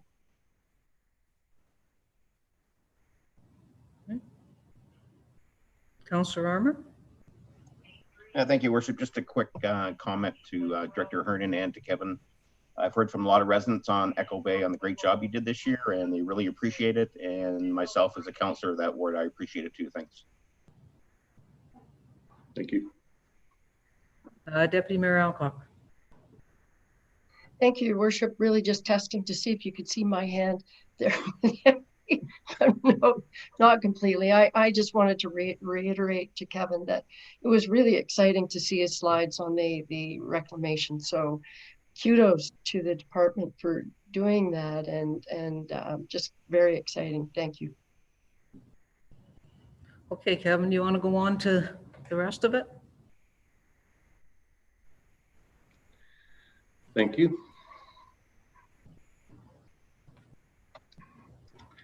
The modernization funding that council just approved a little while ago, there's a list of the equipment in operations we're looking at, what we had budgeted for the equipment and what it actually came in at. You can see on the bottom, we had talked about the solar street lights. We were going to put 3 street lights up for an experiment. We looked around with a couple different companies and kind of demoed a couple different things, but we weren't satisfied with it was going to work as an exceptional product and be able to prove itself. So at this time, we're still going to be looking around, but not going to go ahead with that because it wasn't going to fit into a proven product for us to be using. So that's why that one didn't get used. During the discussions, there was a lot of talk about street lights, flashing speed signs. So I've got a couple different slides here for you. And this is similar to the ones you see in district areas. I think we've talked about or experimented. Obviously, some things with these, you put them up there in one spot. It's kind of shown that people get complacent to these being there, and yeah, they are there. They are flashing if you're speeding, but kind of a regular thing. A lot of people pass every day. You do have, new people to the area and that see them and notice them, but they are kind of permanently fixed in that one spot. There's trailer models. I'm sure you've seen our trailer around. It is actually still, it is out for repair right now. It is 18 years old. So there is trailer models available, which I'm sure you've seen around. Obviously easier to set up. They take minutes to set them up and leave them. You can move them from location to location. They do take traffic counts, which we have to do annually. So it's doing a traffic count. It's not just sitting there flashing or letting someone know what speed they're going at. And also there is these ones, it just looks like a box, but it's very, very well to do. You can put it on a pole, a tree. It does do traffic counts in both directions. It does tell you the speed. It tells you size of vehicle, whether it's a transport, whether it's an ATV. It just gives you a graph, a printout. Very easy to charge and move. It can hold up to 2 weeks charge, they say, so you can move from location to location. You can charge it with a car charger as you're moving it from location to location. And yes, there's no big sign flashing at you, but it gives you a more realistic, because people don't know it's there. You're getting a more realistic speed. You don't get the people trying to make it flash and trying to see it go off and everything. The prices are just kind of, they're not tendered prices or anything. They're just kind of asked for pricing right now. So They all depend on what kind of options and what you want to add to them, whether you're going to have solar chargers put on them or hardwired, or how you want them mounted. Any questions to that? Stop sharing. Councillor Thompson. Thank you, Your Worship. Thanks for the presentation thus far, Kevin. Really great. With regard to the water insert in our dump truck, this spring, because we had a pretty dry June and so on and so forth, and dust suppression didn't come until the end of June, could, in the event, and I'll give you an example. Well, the one example that comes up foremost is Medill Church Road, that graveled area past the turnoff into Medill Yard. Could we use that truck to help with dust suppression until the actual dust suppression is done? Say, I know we're sort of at the mercy of the contractor with regards to that, but could we have used this water insert facility to help dust suppression, Kevin? Would that work at all? Yes, it will. We are looking into it. There is talk about us doing our own. We have to still buy the material in by bulk container and then add it to this tanker truck and go right behind our grader. So as soon as the roads are ready, do it right behind them instead of having to do all the grading of the roads, wait a week for the contractor to come in and the contractor to supply it. It is equipped with a spray bar and everything. And if nothing else, we can always just put water down with this truck at the time if we needed just to put water in the spray bar and just put some water down for any special occasions or anything that might be needed. Councillor Withey. Thank you, Your Worship. Thanks, Kevin. With regards to the speed signs, we have portable. I wasn't clear what we have inventory of now. Do we have some you mentioned you've seen a portable one around, so we've got at least one of those. Do we have any of the flashing signs and or the other thing? If you could answer that, I have a follow-up. Thanks. Through you, Mayor, we do have one trailer that is out being repaired right now. It's 18 years old. Thank you. And sorry, can you remind me of the cost of the flashing signs? I know the screen went past before I noted it. Through you, Mayor, the permanent mounted ones you're looking at about 3,000. Trailer mounted about 8,000. And the last one that I showed you is just the traffic count. That was about 5,000. And these are just asked for prices. They're not tendered prices or anything. Right. So there could be some, if you bought, half a dozen of the flashing ones, there could be a discount, et cetera. But anyway, that would be, if we were going to go ahead with this, which I hope that we do something, I would favor the flashing ones. I'm not sure that the box on the post that collects data, that's not giving any feedback real time to the drivers. It's just collecting stuff. So I'm getting the reason I'm saying this is that I'm getting requests from people around the neighborhoods for those. So I think we should look into it. Thank you. Kevin, sorry, go ahead. Through you, Mayor, just so council's aware, those permanent mounted ones, depending if you want to hardwire them, obviously there's going to be hydro involved. If you're mounting them on a pole, you'll have to go through Hydro One, Lakeland, whoever owns the pole, to get permission to permanently mount it on a pole. If you're going to go solar, there's going to be maintenance, especially in winter with the solar ones. It's obviously got to be in the right location, facing the right direction, but you have to make sure the snow gets removed. If you have in a location where it gets covered in snow, might become a maintenance issue where we'd have to have someone constantly sweeping the snow off of it, per se.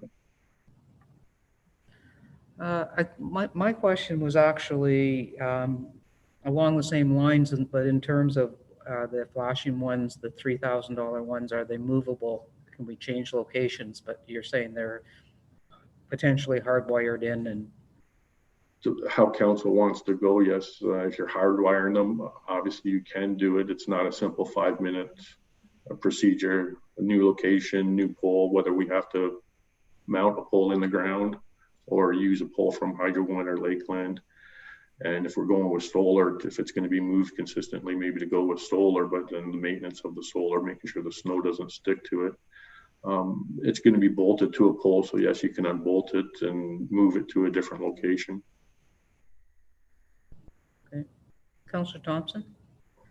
Thank you, Your Worship. Just for council's information, with regards to the data information unit, the usefulness of a unit like that is that we do get, as Councillor Woody has commented, we do get a lot of requests for this kind of thing because people are concerned about speeding in their neighborhoods and stuff like that.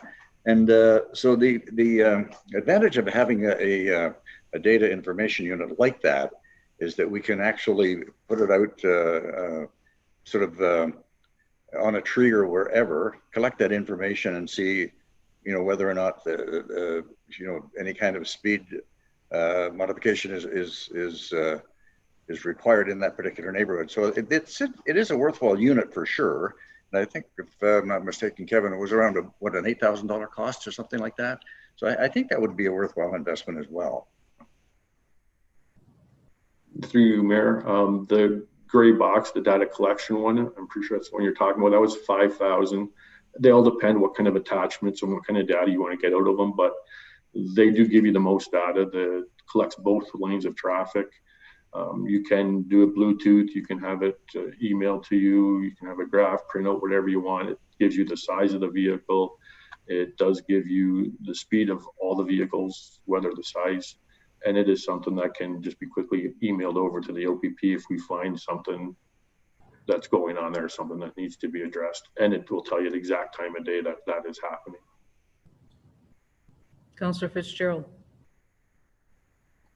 Thank you, Your Worship. Through you to Kevin. Kevin, that's mounted and it's permanently mounted, right? That data collection box? Through you, Mayor, the data collection box, the gray one, is just a couple bolts on a bracket. We can do it on a sign. We can put it on a tree. We can put it on a hydro pole. It's only meant to stay up for a week. You can do it for 2 weeks. You can do it for a day, but traditionally when you're doing traffic counts, it's for a week. Okay, and a couple follow-ups with that. Does the equipment that is out for repair now have data collection capabilities? Through you, Mayor, yes, the trailer does do speed and traffic counts. Okay, and if I'm not mistaken, does the district actually share with us and the OPP share their equipment with us as well? And maybe that's more a question for Director Hernan, or if you can answer it, Kevin, that's great. The actual unit that we have, is owned by the district. They have two, one for North Muskoka, one for South.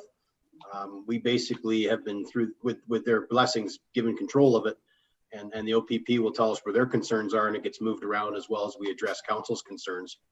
With any of these devices, you really have to ask yourself what you want to do. If you want to curb speeding, the best way to do it is with the data box, so nobody knows you're tracking the information, and then you can pass that on if there is a speeding problem. The permanent mount signs, like out on Burnell Road, they just become another sign that everybody drives by after a while, and they don't really pay a whole lot of attention to them, studies have found.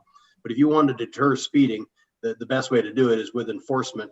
And if you get a data box, nobody knows it's out. It can be placed, and it can tell the authorities that at 7 o'clock on Thursday morning, somebody's driving by here on a regular basis, and they do targeted enforcement. They're not just sitting out looking for speeders. They know that on Thursday mornings at 7, there's somebody here they're looking for. Thank you for that, Kevin and Director Hearn. Deputy Mayor Alcock. Thank you, Your Worship, and thank you, Kevin and Steve.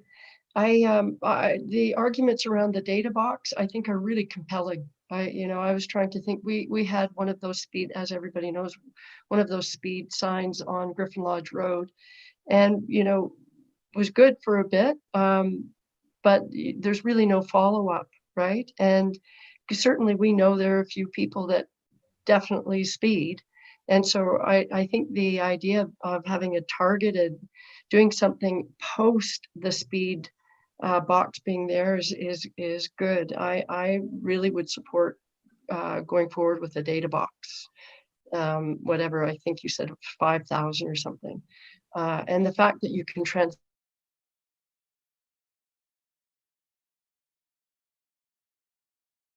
supportive of that. Councillor Schumacher.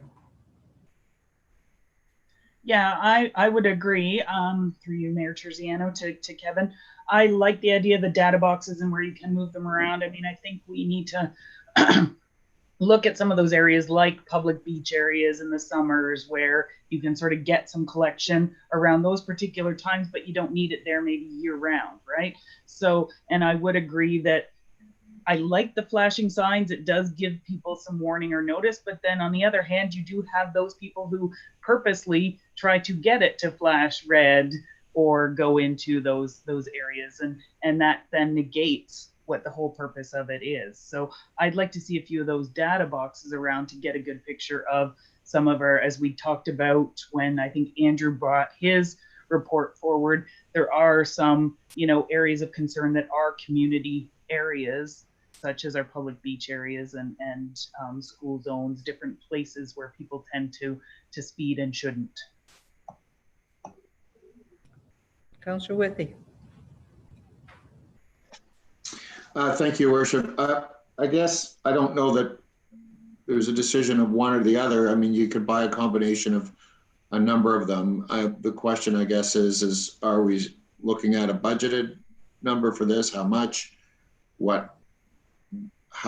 What's the approach as far as deciding how many of which one or how many of one kind or whatever we want? I'm not sure where the next part of this conversation is going. I was just wondering because we got budget coming up, so. I guess the question is did we have leftover funds from the modernization, and is that why we're bringing it forward, or is it just for information at this point? Steve? At this point, it was for information. I know at the last council meeting, there was some discussion on flashing signs, and I asked Kevin just to include some options to it, but we can certainly look into it in more detail, and we can add it for budget discussions.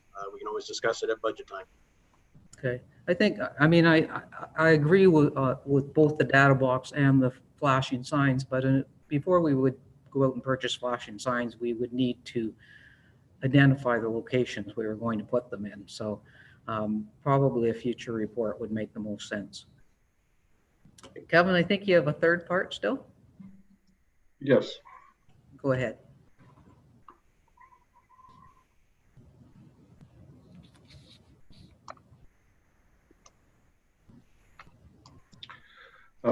Speaking of budgets, getting ready to come into the next budget phase.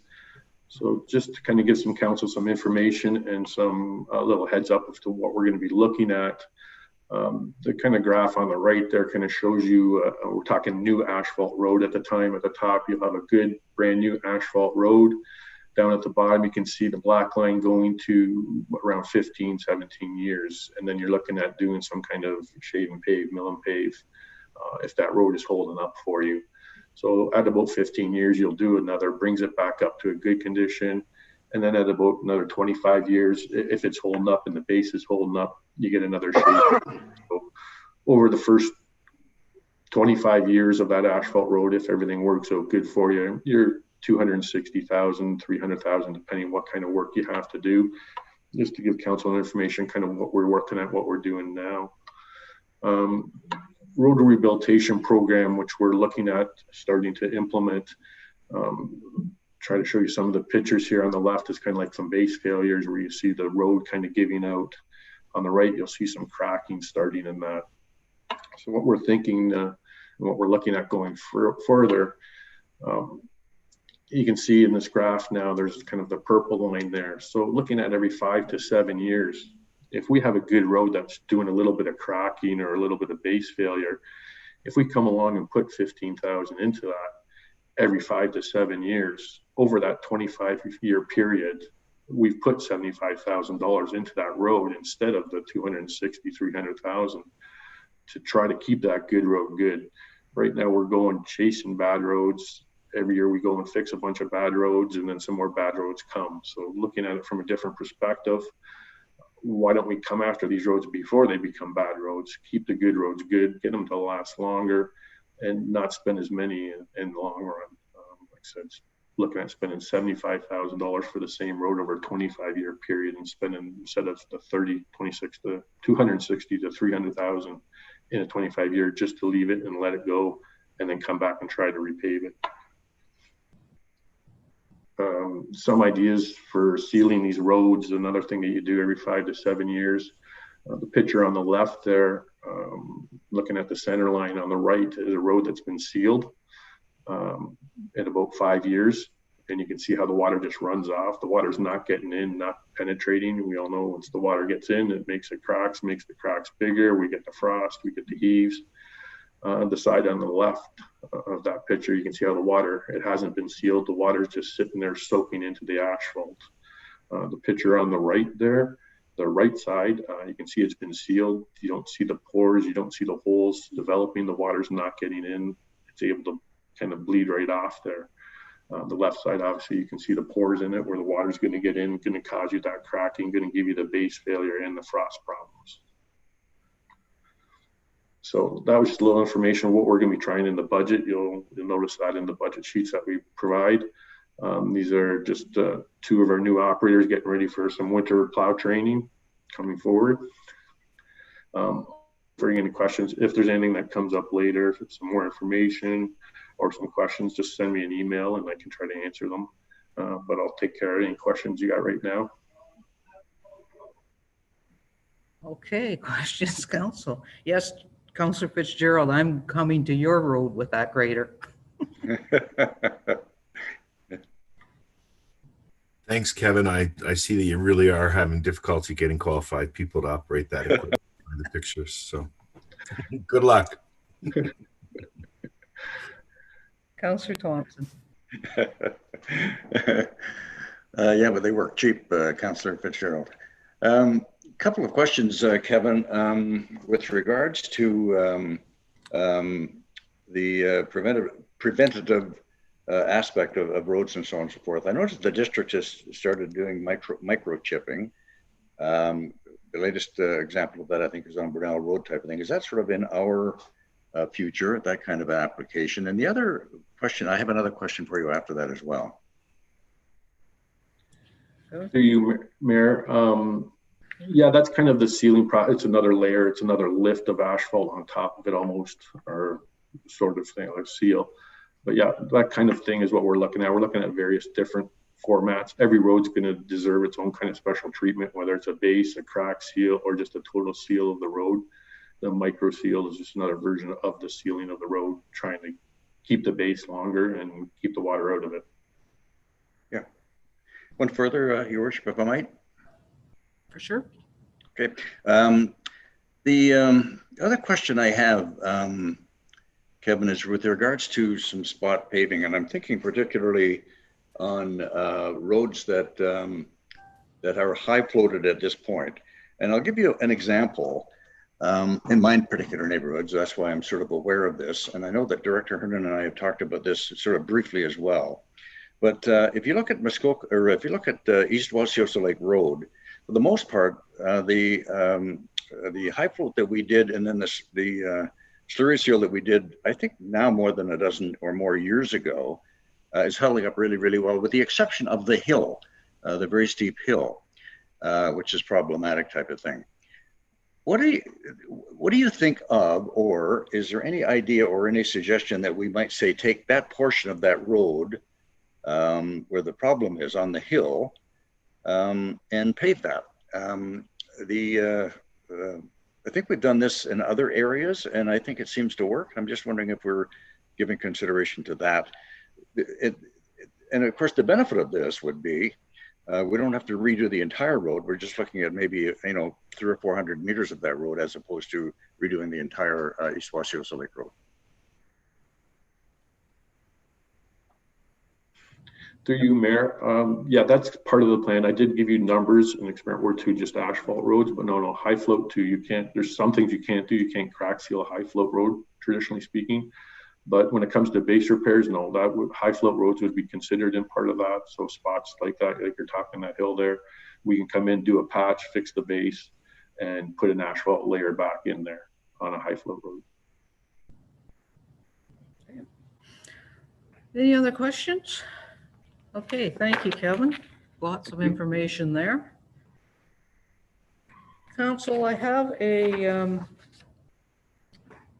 a request to go back and talk about seasonally maintained roads, but we need to suspend the rules of procedure to do that, and so I need a mover and seconder for that. Councillor Stone, Councillor Fitzgerald. It is recommended that the rules of procedure relating to approval for additions to the agenda be suspended to allow for the following matter, and that the suspension be reinstated at the conclusion of the said matter, and that's 6.2.4 seasonally maintained roads.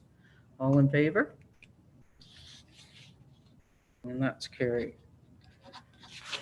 So I'm not sure how much of council is aware or how many councillors are getting these emails, but from the Fish Rock Road and Jingle Lake Road, I know Councillor Weeb and myself are getting lots of emails about the fact that we have a non-maintained portion of that road.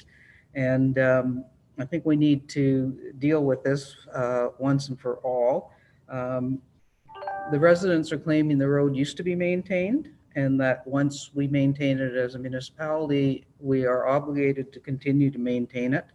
So that seems to be the sticking point right now, and I'm going to ask Director Hernan to comment on that.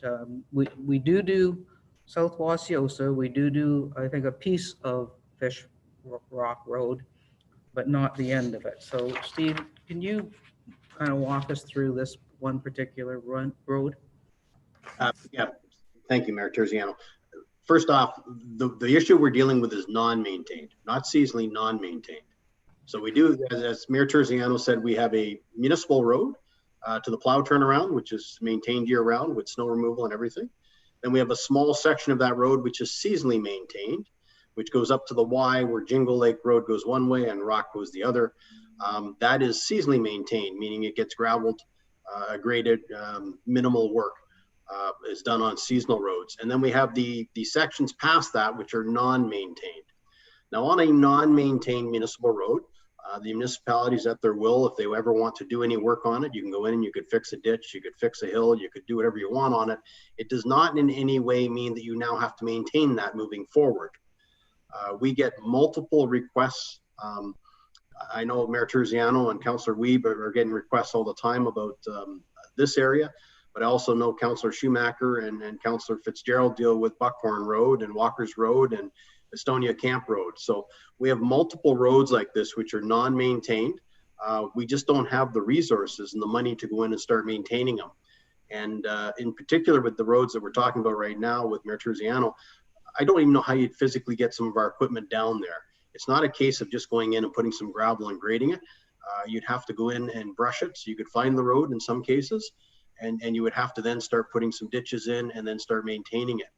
I asked Kevin, we were talking about this multiple times, and he did some quick numbers on the number of kilometers that we're aware of non-maintained and what it would cost. And I know he quickly came with a number just on a base figure to start with, and about $3.5 million to start doing anything on these roads.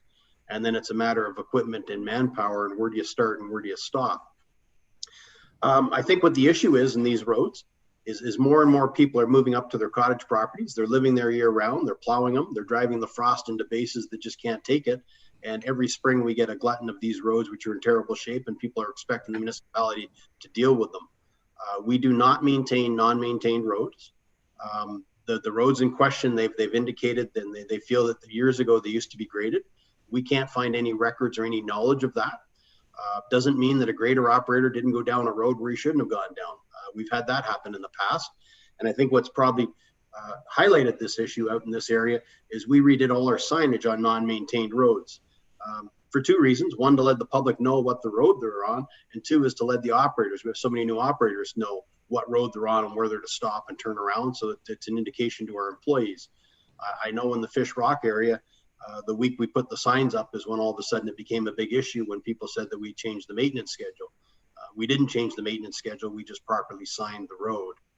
So we've had many discussions. If council's wishes is for us to move that way, we certainly could. I don't know what sort of budget number we want to throw at it. As you know, we've been increasing the road budget to the stage now where we're at a decent spot where we're now starting to look at preserving our good roads. We're finally at a state where we think we can start to save some good roads before we spend more money on them. But if we were to venture into a program of starting to maintain non-maintained roads, I imagine the next request would be the summer maintain, looking for a higher standard of maintenance. And it's just, where do you begin and where do you end? And we've got the common ones that we're aware of, which are non-maintained, but as soon as you go in 2 or 3 kilometers in on Buckhorn Road or concession 4 and 5, it won't be long before you'll get the request to go another kilometer or 2 because somebody else has decided to stay in those areas throughout the winter months. So I don't know what the answer is. I can tell you that we have not changed our maintenance standards. These are non-maintained roads. They don't receive maintenance. Nothing precludes the people living in there, if they want to do some maintenance, we have a simple process. They can fill out a form. It's basically telling us what you're doing and verifying you have the proper insurance to do it. And you know, you can do what you want out there, if you will. So happy to entertain any questions or answer any questions. Kevin, I don't know if you've got anything more you want to add on the number of kilometers and the dollar based figures that you came up with roughly.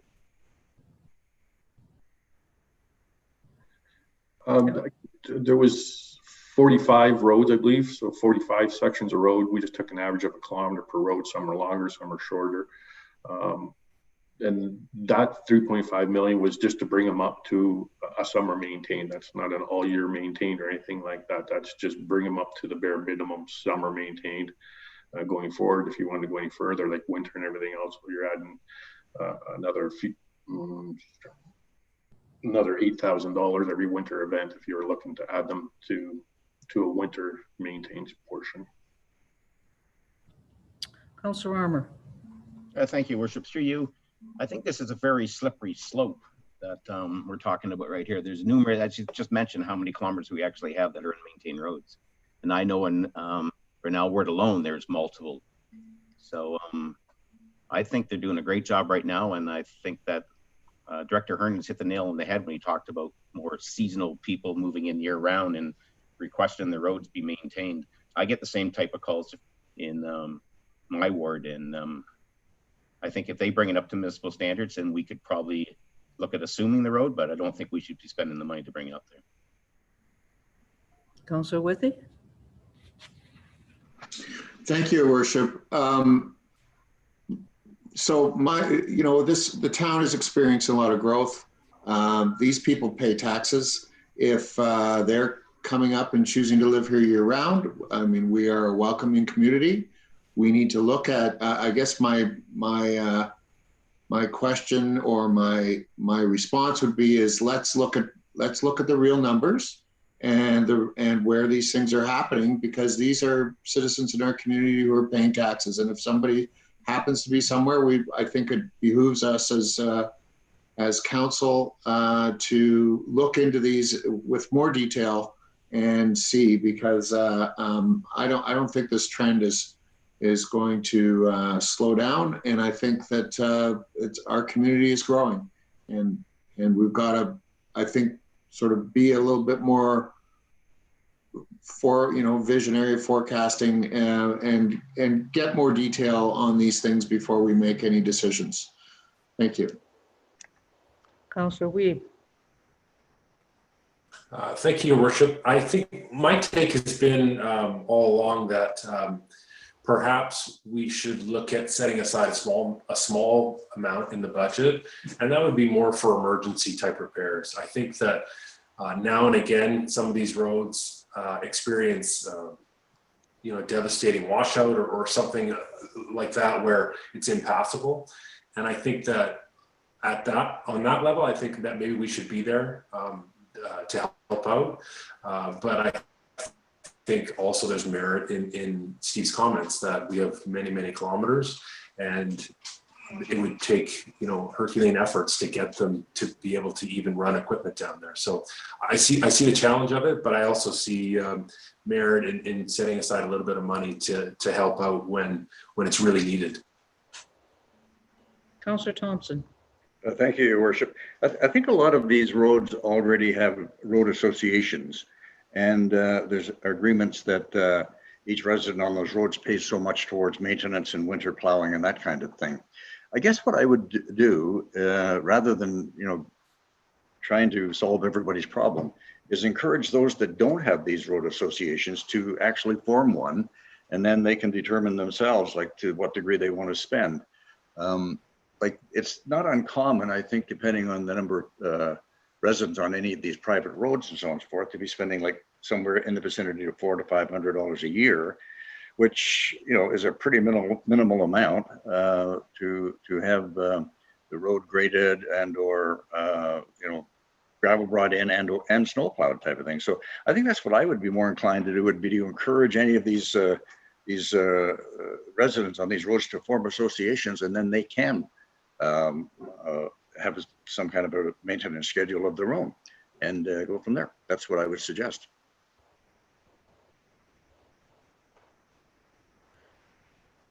Any other comments? Deputy Mayor Alcock.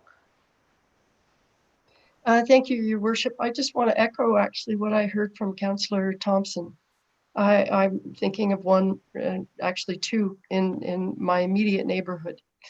And I think having a road association is a responsible thing to do.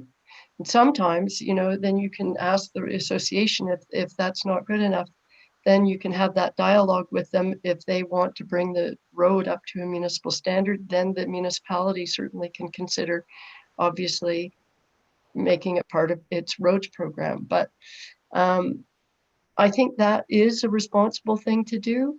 I agree with that, but I actually also think that what Councillor Wiebe said about maybe setting aside, and I don't know what that budget looks like, because I hear the comments, we have a lot of these roads. So having an emergency fund, maybe to help out where there isn't a road association, is maybe, it's not a bad idea. I'm not sure how you establish that number, but that's why we have the staff that we do. They could certainly work on preparing that. And so I'd be open to that suggestion as well. Councillor Schumacher. So, I mean, yeah, as through you, Mayor Terziano, as Director Hernan alluded to, there are a number in Councillor Fitzgerald's in my ward that people have requested, you know, to maintain. And again, I come back to, I like Councillor Thompson's idea, the road association. It does mean that people on the road have to get together, because we've had situations where I've had one cottage at the end and somebody wants to have their road now maintained, but I've got a couple of hunt camps on there and they don't want it to become a thoroughfare. They want to be able to have a lower maintained road because they're just going in on their ATVs, right? So it is a combination of who is occupying that particular road, and some of them are just cart paths, really, when you get down. And as I said, I would agree with Director Hernan, it's going to be very difficult to get some of that equipment down some of these roads to maintain that. I like Councillor Wiebe's idea of that sort of, you know, to help out.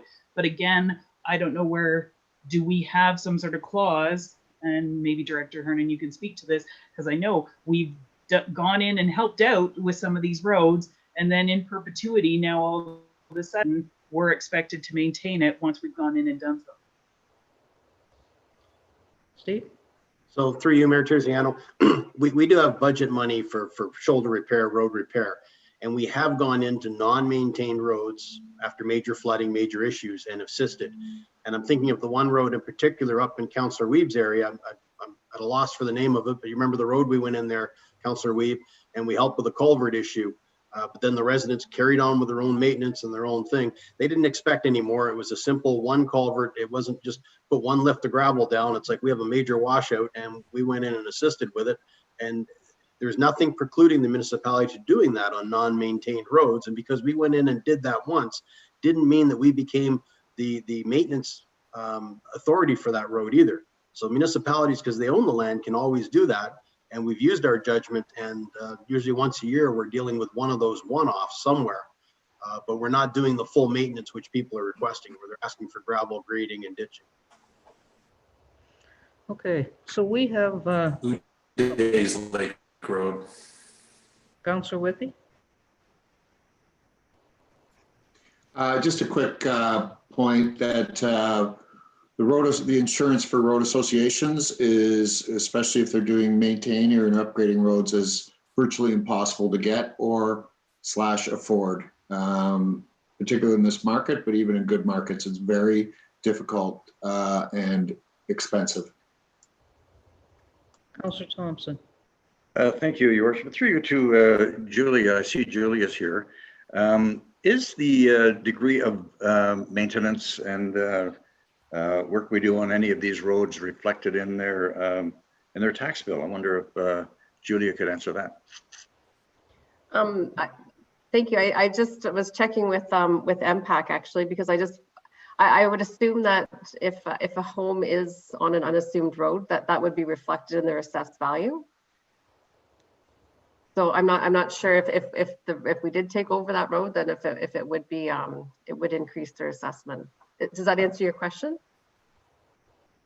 Yes, it does. And I guess the point I'm getting at with regards to that, Julia, is that if you're on an unmaintained road and your taxes are less, then it behooves you maybe to take that difference in what it would cost tax-wise and put that towards the cost of being part of a road association. That's sort of where I was going with that. Thanks.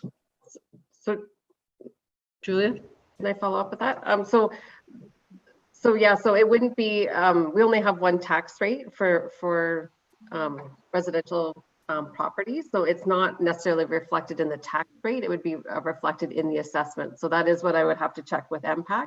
It would be pretty difficult to find the exact dollar amount that would be allocated to that, but we can. I can investigate that with MPAC to see what that would be. Thank you. If I could just add, I'm not sure what the dollar factor was, but down in Port Sydney off Stevenson Road 1, there was a road that we took over recently once the new bridge went in. I'm thinking River Cove, I can't remember the exact name. And East Valley Road. Thank you. We spoke to the residents about when they came forth, as we said, yes, we can take that road over because it met the standards, but we forewarned them that it would have an impact difference and a tax difference. And I know, speaking with residents a year after the fact, the comment to me was, boy, I wish we kept it private because the assessed value had gone up to a year-round road now, which drove their taxes up. And they said what they used to pay for maintenance on their road, even though they no longer pay that, they more than pay for in taxes. The other thing to keep in mind is the only way you can build a year-round residential building is on a municipal road. And I know that's what we're dealing with planning all the time with these non-maintained roads. And people are putting in cottages, woodlot retreats, call them what they want. Well, we all know they're going to live in them year round, and then they're asking for garbage collection and snow removal, and the list just goes on. Okay, so Council, I appreciate the discussion. We have a resolution on our books that has a list of the roads that have no maintenance, and we're not prepared to make any changes to that at this time. Any non-maintained road, they have the ability to come to the town and ask about having their road maintained via doing the necessary upgrades, and if they want to pursue that, they can. But as of now, we're standing by the resolution on our books. Is that correct? Okay, great. Thank you very much for that.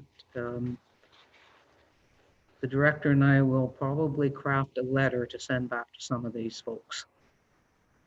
Okay, I have a resolution moved by Councillor Wiebe and seconded by Councillor Alcock. It is recommended that staff be directed to draft a fence bylaw and report back to the November General Committee meeting, and further that staff consider height and setback restrictions within the draft bylaw. Councillor Wiebe, would you like to speak to that?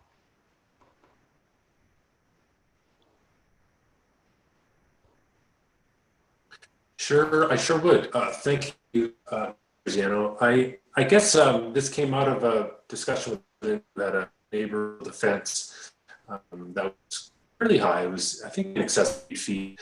And what it exposed was that we actually don't have anything on our books that would restrict a fence of that height. It wouldn't restrict a fence of double the height. You know, in discussions with our staff, we realized that if someone were so inclined, and I know it would be rare, but if someone were so inclined to build a 10, 12 foot, 14 foot fence, they actually could legally right now as it stands, because we are actually lacking that.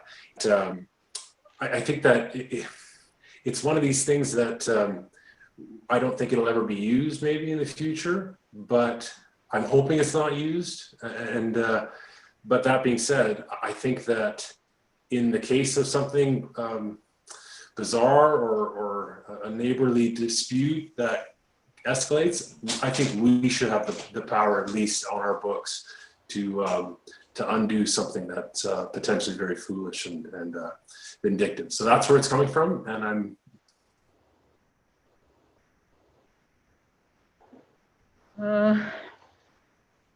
Councillor Withy.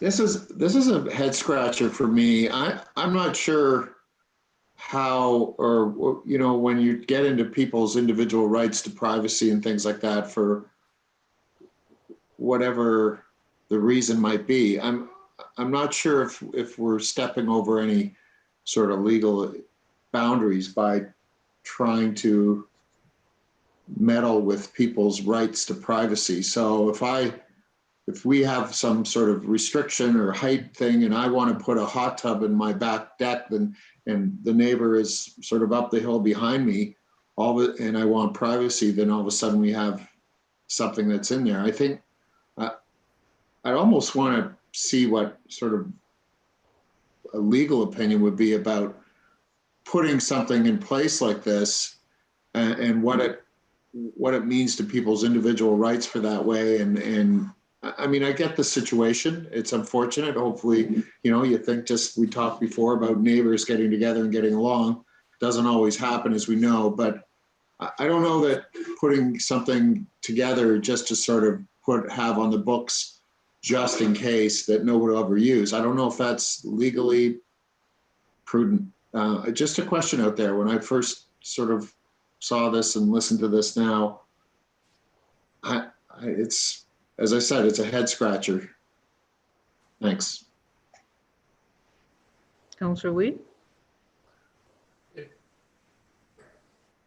Thank you, if I may. I guess most municipalities have bylaws such as this that would restrict oversized and you know, strangely ridiculous fences. I don't think it's anything new. I think there's a difference between setting up a privacy screen around your deck or whatever you would wish is very different from erecting a massive fence on the property line with your neighbor to maybe prove a point, if you will. I think it's, again, I think this one situation exposed the fact that we have there's no recourse if someone were to build an obnoxiously large fence or tall fence. We have there's nothing that on our books currently that would prohibit that. And I think that I disagree with that. I think there should be something that would keep that type of behavior. Councillor Fitzgerald. Thank you, Your Worship. I tend to agree with Councillor Weeb in his comments, and what we're doing here is asking staff to bring us back some information so we can make an informed decision. So I think we should at least endeavor to do that. Director Maxwell, would you care to comment on the proposal before us? I believe there's quite a bit entailed in actually drafting a bylaw for a fence before we just suggest that it's a report coming back. Thank you, Your Worship. There are some considerations, obviously, when we're looking at a fence bylaw that I think it would behoove us to initiate public consultation on that as part of the process. used to be provisions in the zoning bylaw prior to its 2008 adoption. The 1974 zoning bylaw did have provisions about fence restrictions when it spoke to height and location. And the current zoning bylaw doesn't. We were looking at implementing something in regards to fences as part of the new bylaw project we're working on with the community planning permit. So if we were to go down that route, then if we were doing a fence bylaw separate to that, it might only need to be in place on a temporary basis as well. But it's definitely something staff can look into and report back on if that's council's wish. I just want to clarify. So are you actually saying that we could deal with the fencing issue within the community planning permit? We could, yes. So I might go back to Councillor Weeb, considering that's hopefully going to be in place by this coming February, whether that would maybe meet the needs. Yeah, I'm open to that. I put this forward as its own standalone issue to discuss, to see if council felt that it was worth having something that stood alone, independent of the community planning permit.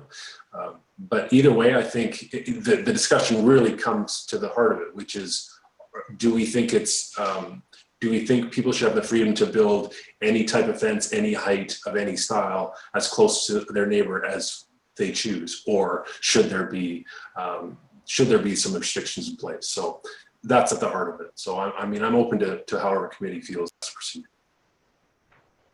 Deputy Mayor Alcock. Thank you, Your Worship. I have been listening carefully. I like the idea of going through the community planning permit process and identifying it as an issue through that process.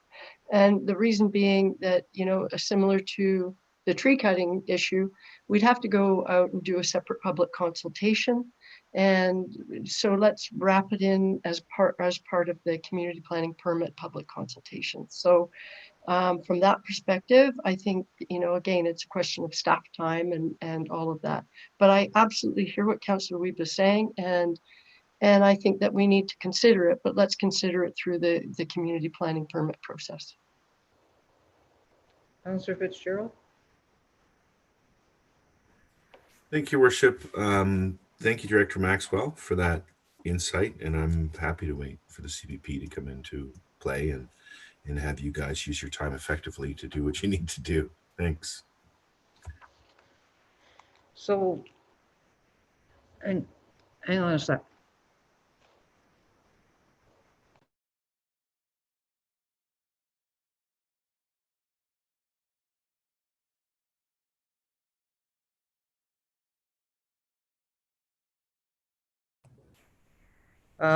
I've been advised that if Councillor Weeb wanted to withdraw the motion and we wanted to just provide direction to ensure the fencing height and setback restrictions were identified in the community planning permit process, we could do that. Councillor Weeb. I'd be okay to withdraw it, but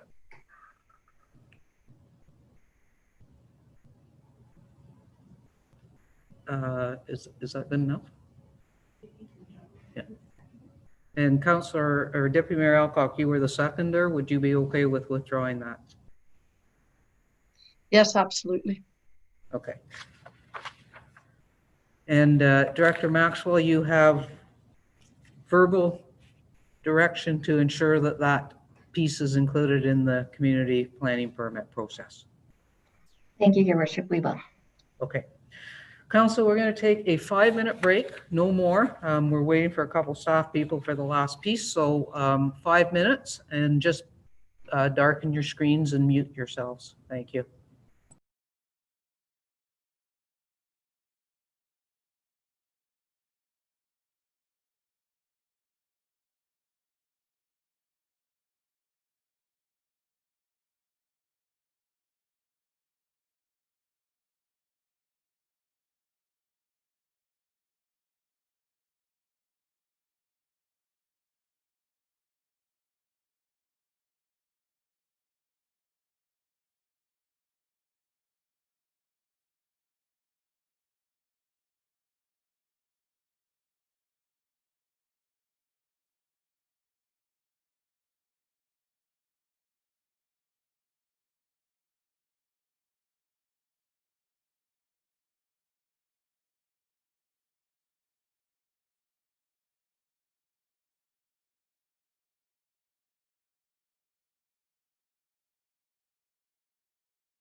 Okay. Just waiting for Councillor Withy. We've got a full screen of staff here now for the next part of this meeting. I have a resolution moved by Councillor Thompson and seconded by Councillor Fitzgerald. It is recommended that staff be directed to include funding for the following new positions in the draft 2021 operating budget for consideration. Short-term accommodation licensing coordinator to be included for the remainder of 2021, July to December, to be offset by short-term accommodation licensing fees. Part-time bylaw officer to be included in the draft budget for 4 months to be funded through estimated temporary savings in other areas. And administrative assistant planning to be included in the 2021 budget for the year to be funded through estimated temporary savings in other areas. Julia or Reva, who's doing this one? Both of you? I will be. Okay. So just as part of our town's budget and financial controls policy, we did make a commitment to bring forward estimates for the full-time equivalent, what those requirements are, and also to provide some costs and justifications for any increases that we do see for the upcoming budget. So we have provided this as well. There are 3 additional positions that are being proposed for 2021. The first is the short-term accommodation licensing coordinator. So we currently have that position in place for a year, and we want to extend that an additional 6 months. So this is to extend that to the end of 2021. And we would expect that there would be no impact on the levy and that this would be funded through the revenues generated through that position. The second is a part-time bylaw officer, and that would be to be included in the draft budget for 4 months during the summer season as a one-time position for 2021. And this was we were looking at funding this position by removing the position of the downtown ambassador position, which we currently have in the budget.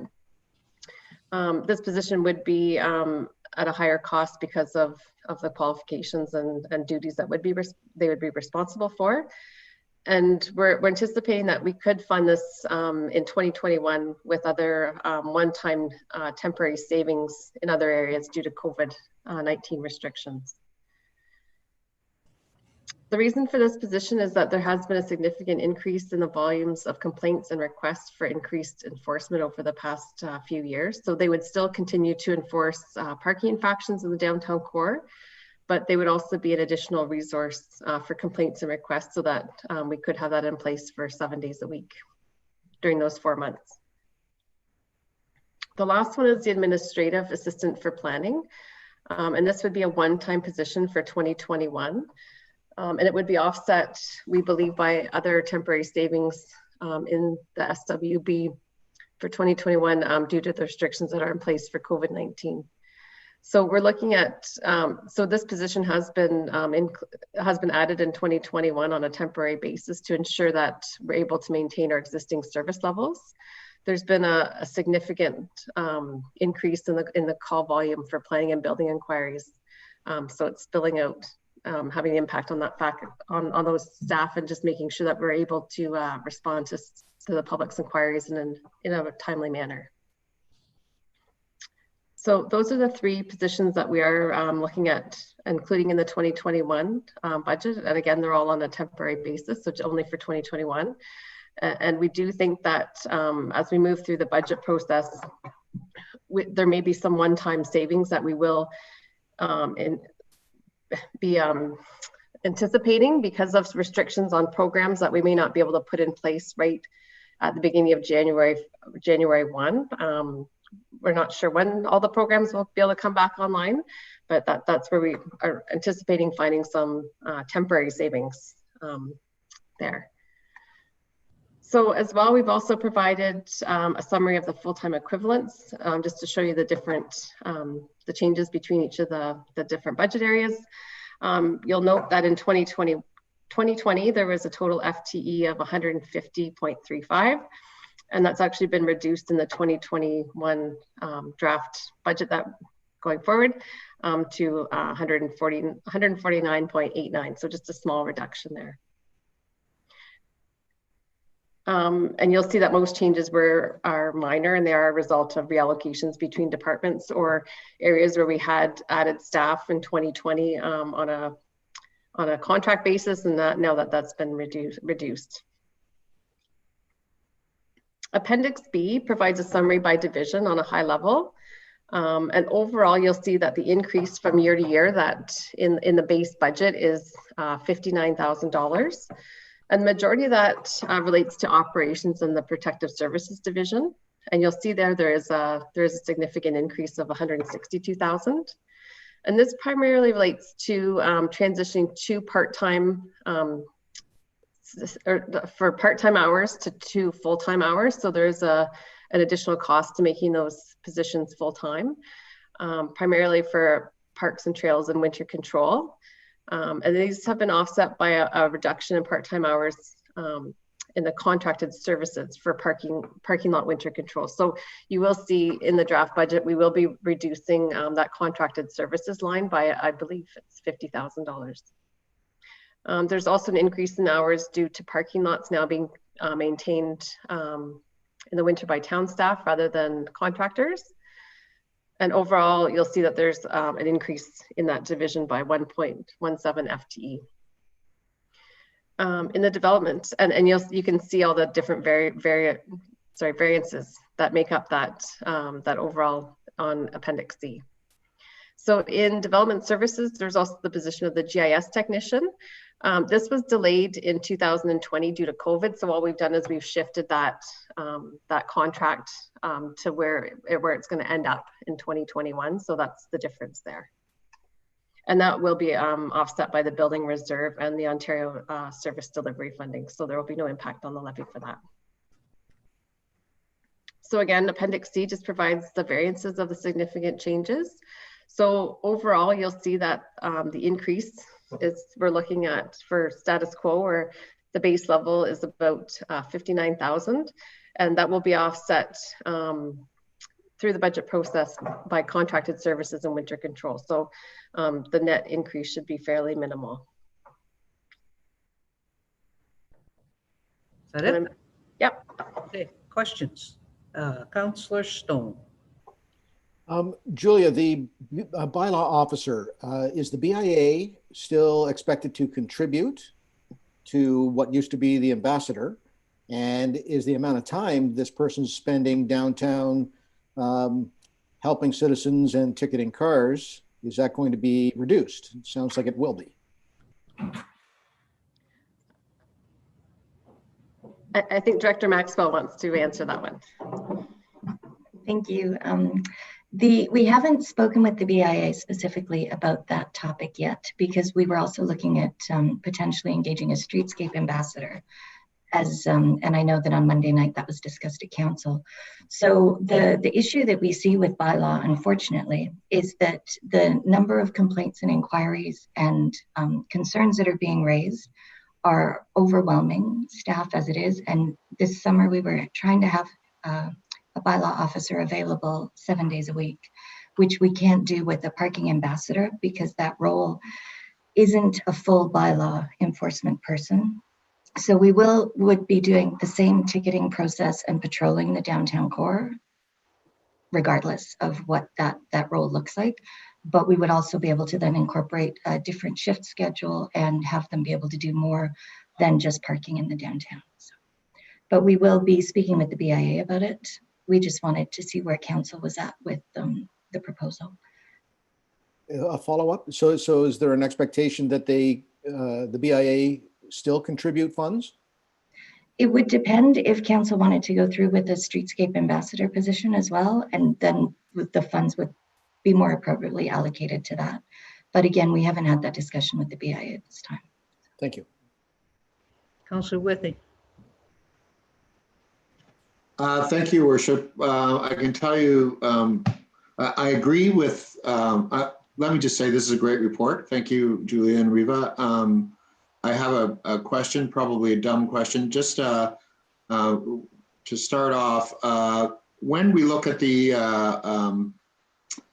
full-time equivalent summary for Operations Protective Services in particular, and then we go to the next appendix, which shows their change of $162,000. Did they relate? Am I just completely out to lunch on that? That's my first question. Through your worship. So the full-time equivalent summary is only showing staff hours. So it's not dollars. And then the significant variance, so that's Appendix D, that shows what the actual dollar amounts are.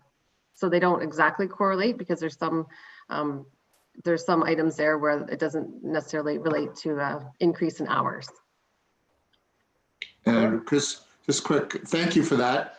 I kind of was thinking that was the case. I certainly agree with the issue with the needing more bylaw staff. Although I have heard a number of complaints about what we call the parking ambassador being a little over aggressive with ticketing tourists, but that's another discussion, I think. But certainly the way, if we're putting on more bylaws on our books, and the common complaint is, what's the use of them if there's no enforcement to back them up? So I think that's a good move. Thank you. Deputy Mayor Alcock. Thank you, Your Worship. I just wanted to say I support this this report. It was a great report. I do have a question about the administrative assistant, planning administrative assistant. It's been identified as temporary through 2021. And I'm just curious, is there any, I'm assuming that this could just roll over into a full-time position because it doesn't look like our applications are going to slow down. So I would actually ask Director Maxwell that question. Through you, Your Worship. As Council is aware, we are looking at transitioning with the community planning permit to a different type of planning approval that we'll be working on.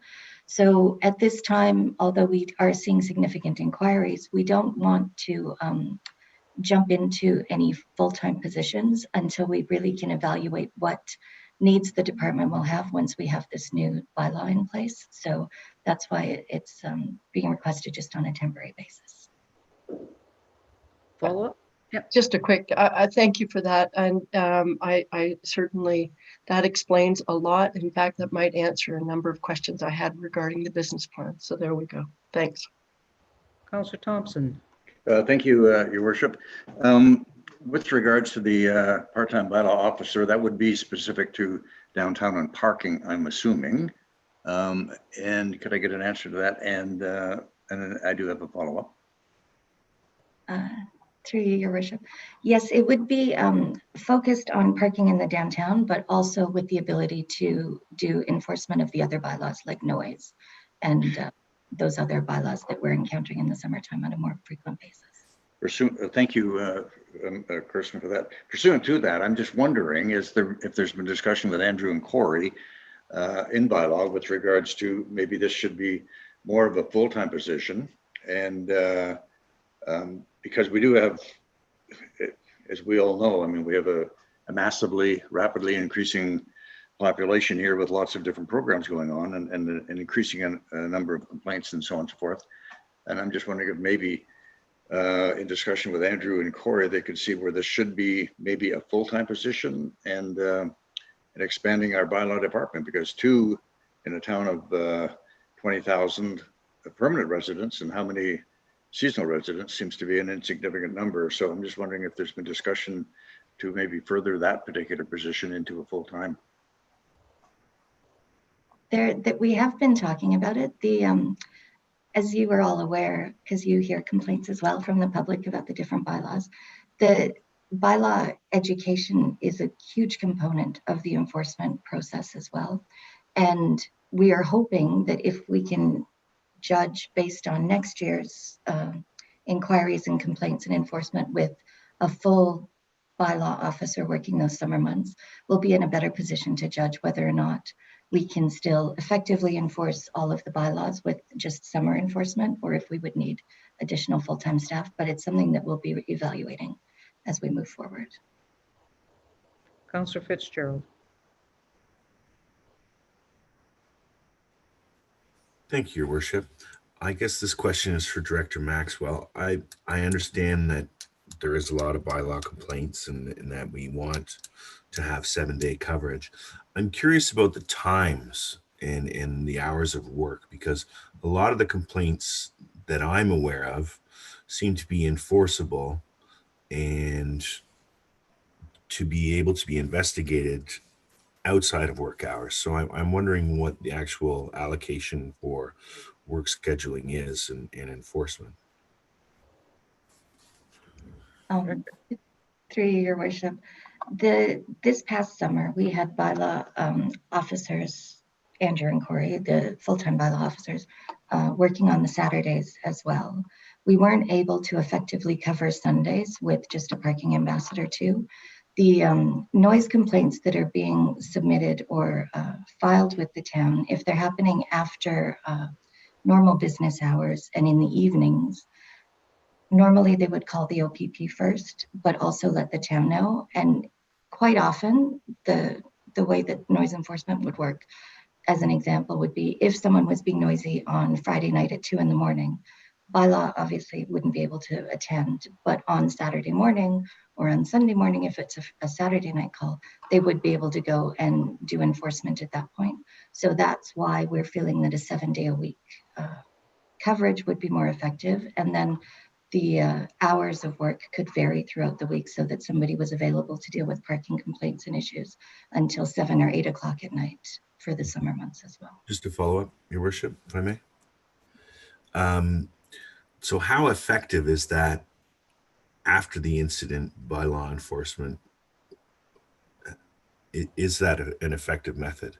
Because I don't understand how the enforcement could occur if the infraction isn't going on anymore. So you'll have to forgive me because I'm not potentially as adept at answering this as Andrew might be, but from my understanding of enforcement of complaints, as long as whoever is complaining and filing the complaint is willing to submit something in writing and to provide whatever proof is required. If it's a noise complaint, they could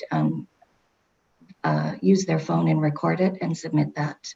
As long as they're actually willing to go through with the complaint, then it can be enforced. So after it's committed, if we call it that, then yes, it is able to be dealt with the next day. Okay, thank you. Councillor Arman. Thank you, Worship.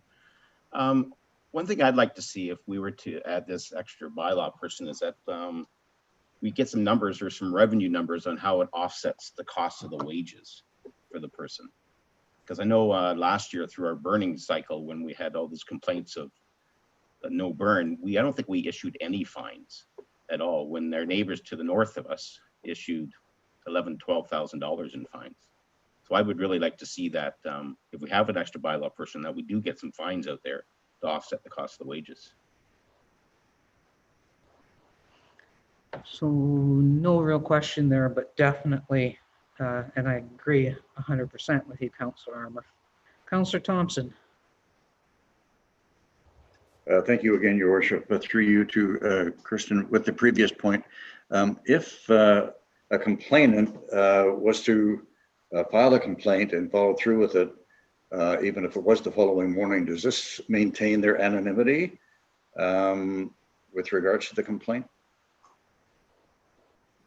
I will let Andrew answer that now that he's part of the meeting. Thank you. Andrew? Thank you, Your Worship. Through you to Councillor Thompson. sometimes anonymity can be kept. But in some cases where, if a fine is laid, a ticket is issued, attendance in court is required, as the neighbor, if you will, for a noise complaint is the one complaining. They are our witness. We are not there at 2 a.m. to witness or hear the sounds, the music, whatever's going on for ourselves. We do get a written statement from them as part of the process to investigate, and then obviously go and speak with the persons responsible for the music, again, as an example, at 2 a.m. Follow up? Yeah, thank you, Your Worship. Yeah, I guess the problem with that, Andrew, is that if we had someone that was on the job and able to respond to the complaint when it happens, like if it is 2 o'clock in the morning, that would make a difference, because then, of course, our bylaw officer would be privy to the complaint and also have witnessed the complaint. So I guess I guess my long-term thoughts on this would probably not prevent people from making complaints, but probably discourage them from making complaints, especially if it's with their neighbor type of thing. So, just a thought on that regard. Okay, Julia, I have one question on the $162,000 from Protective Services. How much of that $162,000 is offset by the part-time reduction and the contracting reduction? So if you look at Appendix C, so the additional two full-time positions, that's about 62,000. So that would be offset by the 50,000 in reduction in contracted services. Does that answer your question? No, we've got a $162,000 increase in protective services. Yep. So there's also the decrease in part-time wages. I'll have to get that. I don't have it specifically right here, but I can get that for you. And the decrease in contracted services is a 50,000? That's correct. So what I'm interested really is in the net increase there. The net increase would be 12,000. 12,000. So there's a $100,000 reduction in part-time wages then. So the net. So when you increase the difference between the increase in full-time and the offsetting decrease in part-time and contracted services. Yeah, I'm looking for the difference. So the difference would be, it'd be the net difference between the full-time and the part-time would be the $62,000 increase, and the reduction in contracted services would be 50,000. So the net difference for those would be the 12,000. I just don't have the breakdown between the total part-time, but I can find that, the total part-time cost. Okay. And does the overall $59,000 increase include COLA? Yep, it does. So that's been included as on the top line in on Appendix D, and COLA is based on August CPI, and that was 0.01%.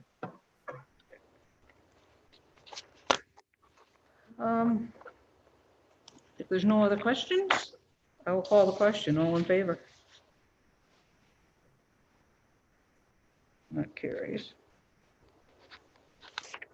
I have a resolution moved by Councillor Withey, seconded by Councillor Stone. It is recommended that committee approve the updated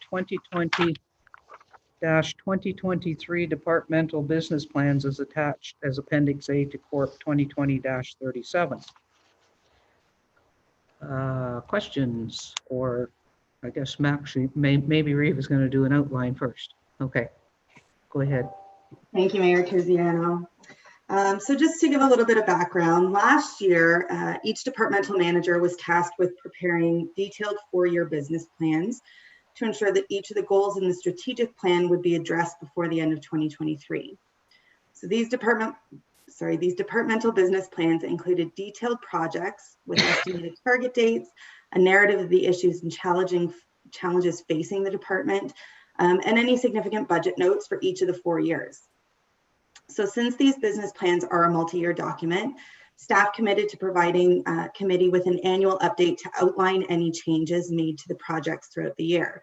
So things including timing and status updates are also included. So I think staff did a really excellent job this year of providing finance staff with very specific updates to each of their business plans. So all of these changes that were made have been summarized and are included in the appendix to the report, along with the updated departmental business plans. So far, 2020 has been a year of uncertainty as a result of COVID-19. So going forward into 2021, there will undoubtedly be townwide changes and challenges as a result of the ongoing effects of the pandemic. We'll need to continue to adapt to these changes, which may require a shift in the focus and priorities of some staff. So some of the challenges that we face townwide may be in the form of reduced revenues, the potential need for reduced service levels, additional expenses related to increased safety measures, and changes to how business is conducted in general. We also need to continue to provide the community with the services that they require and expect in a safe, fiscally responsible way, all the while ensuring that our human capital is supported during these challenging times. So with respect to the business plan specifically, I think it's really important to note that there was a lot of progress made in many business plan projects so far this year, even though the focus and priorities of staff may have required some shifting. So this shift did result in some timing changes to various projects. So these changes generally related to a delay in the ability to coordinate the required project resources. So this included things like staff time, and for various projects, some of the third-party partners had limited ability or willingness to participate during COVID because of their own constraints. So for example, many working groups that consisted of town staff and third-party organizations were put on hold during the pandemic. And in many cases, this wasn't at the discretion of town staff. So there really wasn't anything we could do with those delays. Just because I can't provide a committee presentation without pulling out some numbers, I have a few statistics to share on the number of projects. So last year, there were 152 business plan projects that had not yet been completed. The aim was to complete these before the end of 2023. So far in 2020, 14 of these have been completed, 2 projects have been added, and 6 have been canceled. So details of these completed, added, and canceled projects are included in the report. I think it's really important to note that there are also 70 other business plan projects that are currently in progress. So that means right now there are only 64 projects from last year that aren't yet in progress. In the first year of the plan, staff have managed to either complete or at least start about 60% of the projects that were originally listed. And they're still over 3 years, the end of 2023. So I think we're on a great path right now. So I'm available to answer any questions. Thanks. Okay, council questions. Deputy Mayor Alcock. Sorry about that. Thank you, Your Worship, and thank you, Reva. Again, great presentation, and I did go through all of the plans. I do have a number of questions, but I am going to start with this, and that is, how fixed are these plans as we move forward? And what I mean by that, there were a couple of areas where I appreciate the directors have identified not scheduled.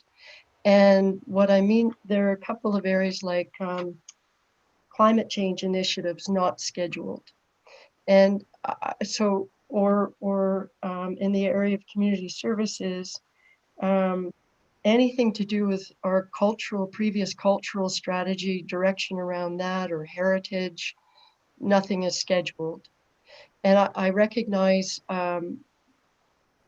it might be a staffing issue, or it's a change in direction or something. But I guess from my perspective, I think something like the climate change initiatives, maybe we weren't very clear on what those initiatives were, but it takes someone on staff to sort of identify where we could make progress. And so I guess my question is, as it's reported in this, is it's not scheduled.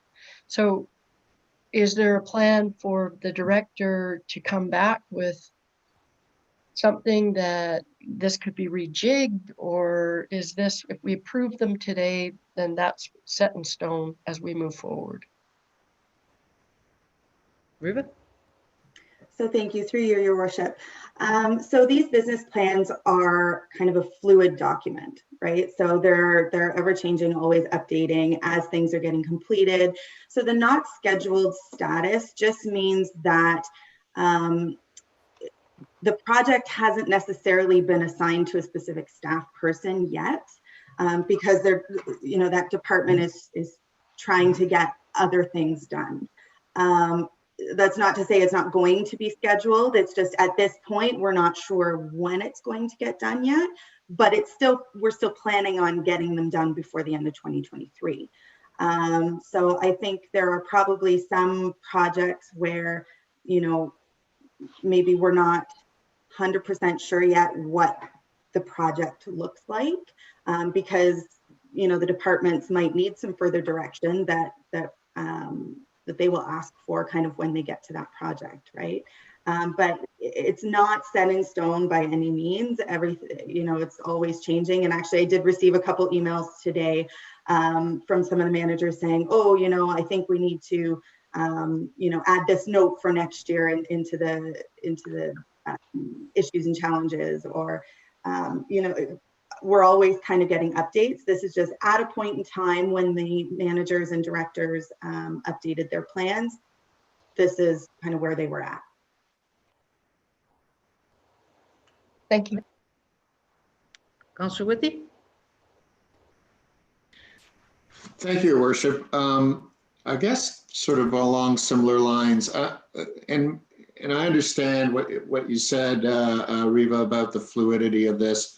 But you know, if it's a point in time, then I'm wondering why we're asked to approve it, because there's a lot of stuff in here that are blank, and that, you know, are we approving them to, like you're saying, where there maybe people not assigned yet, they're there, but I guess I'm confused that we're approving this, or do we actually need to improve it if it's a living document that we put together, or was put together? I'm not taking credit for it, but at some point, but shouldn't it just carry on? I mean, for us to at every point say we approve, we approve. I mean, there's a lot of stuff here that if I took it a line out, I may not approve of that line. There's stuff here about, you know, for example, the CAO working on, you know, funding the new hospital that's never going to happen, for example. And it's certainly not in this environment with all the COVID expenses to the province and stuff. So, I mean, do we have to approve this, or can we just let it continue on as the document that it is? It's a good document. It lays out a lot of things. There was a section about transportation increased funding, which was all blank. And we know we've just received money from the province to increase our transportation. So that's kind of where I'm at. I don't know that, why are we being asked to approve this? Why can't we just let it carry on? I'm going to ask the CAO to weigh in here, because I agree with you 100%, because there's some stuff in this plan that I don't agree with at all, and yet I'm being asked to basically approve 152 initiatives. So, Madam CAO, why do we have a resolution before us to approve? Thank you, Mayor Terziano. So I think the important thing to note is this is a document, these are business plans that were approved by Council last year. And in order to ensure transparency and accountability, it would only be diligent to bring that forward to advise if there's any changes to that document. So outside of, I believe, a couple projects that were placed into the business plans, it's fairly similar to what was approved by Council last year. What's changed are the timelines in which we're looking at implementing those projects. So Council would have approved the business plans last year with an expectation that we would meet some certain target dates. And due to reasons outside of our control over the past 6 months, we're just bringing it forward to advise council that in some situations we are not going to be able to meet the target dates originally committed to. So if the wording approved is something that committee's struggling with, we can certainly just recognize the changes to the business plans. But realistically, what was presented and approved by council last year, there's some changes to it. So in an effort to be transparent, we brought that forward. Councillor Fitzgerald. Thank you, Worship. Thank you for that explanation, Madam CAO. And I actually like the update process here.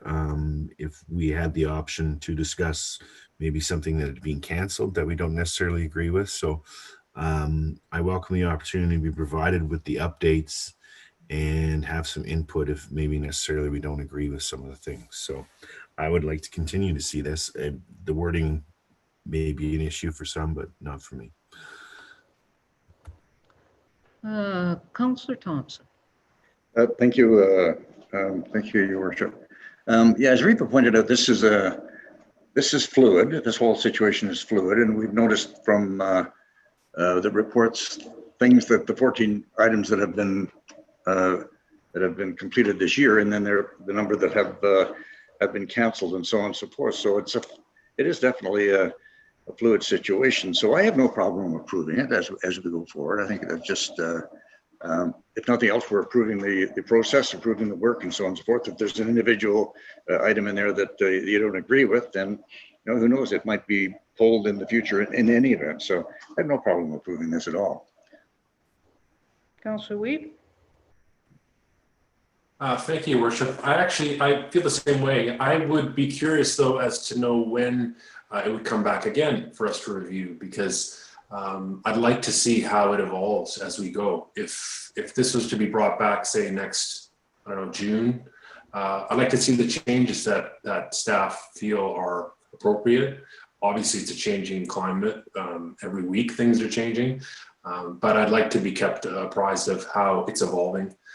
But I do appreciate it, and I do appreciate the level of engagement with our staff. I think that not all municipalities can brag at how many staff and managers are this engaged with the process. So I really tip my hat to our staff at this time. Deputy Mayor Alcock. Thank you, Your Worship, and I appreciate all of those comments. So I reiterate, I also appreciate the update, and I agree it would be have this come back sooner rather than later. To Councillor Withy's point, I guess how much input do you want from us as we get the update, though? Because just as a quick comment, CAO Corey, you underestimate how many things you're involved in. And so I looked at your area, and for example, there's no reference to the work you do with respect to our affordable housing agreements. And you spend a lot of time on that, and that's important. So, or you've recently been engaged in our inclusivity work with the STAR committee, and a lot of the follow-up rests with you. So I look at it and think you're underestimating the work that you are engaged in, and I'm just assuming that maybe you add that in or something, or this is just simply a update us as we go along. But if I get an opportunity, I'm going to say you probably should add that to yours, because you've made great commitments and we really appreciate it. So that's all. Thanks. Councillor Withy. Thank you, Your Worship. So I think it's an important document. I think it was approved. I think it is a living document. My concern is approving stuff every year that I would rather have an actual more frequent update, or an update, almost a monthly quick thing if something's changed or something's added or taken off. But some of the stuff that's in there is sort of placeholders with no dates, nothing applied. I mean, were to approve that, I just don't think that part of it is necessary. I think it's great to have it as a review, and I think it's great, and I think that we should do it more frequently and get more sort of quick updates perhaps, or quick, if something's changed or something's significant is added or subtracted. But to keep approving it, I think it puts it at a level where somebody could go back and say, okay, well, we don't have to do the transportation funding increase because it was blank and we approved it. I'm using that as an extreme example. I just don't think that that step is necessary. Great document, keep it going. Let's do more reviews. It is a living document, but to put a stake in the ground and say, we've approved this as it sits at this date, I'm not comfortable with that. I don't think it's necessary.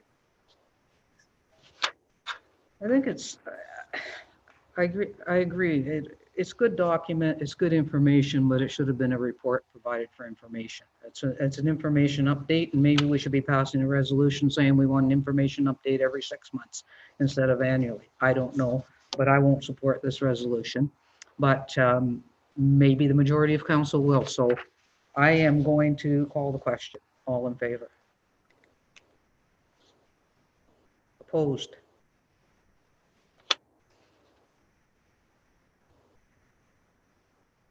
Okay, so that's defeated, which doesn't mean there's anything wrong with the business plan. We just don't want to approve it. So probably next time, information only. Fair enough? CAO? Thank you, Mayor Terziano. So just to keep in mind that the timelines that were identified for the projects are still currently in an approved plan. So the intent of bringing that plan forward today was that we have staff based the projected completion or status updates of those projects based on existing resources, the climate at the time, whether there's a pandemic taking place. So there's a lot of factors that we have used to determine the timelines. So we presented that to council saying, this is what we believe we can do and complete in these timelines. So what's happened now is that we are back to those other timelines, which some of those times have passed. As long as council's aware of that this would have been an opportunity for committee to say, you know, project X is really important to us and we think it should be a priority.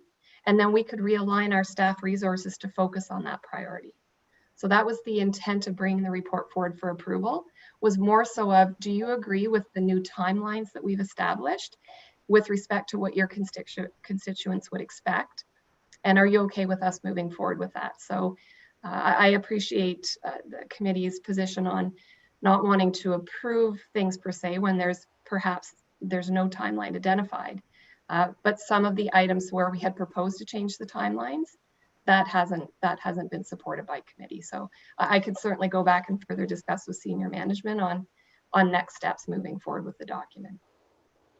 I think maybe we have to keep in mind that you have 9 councillors at the table, all with different interests in what gets done and when it gets done.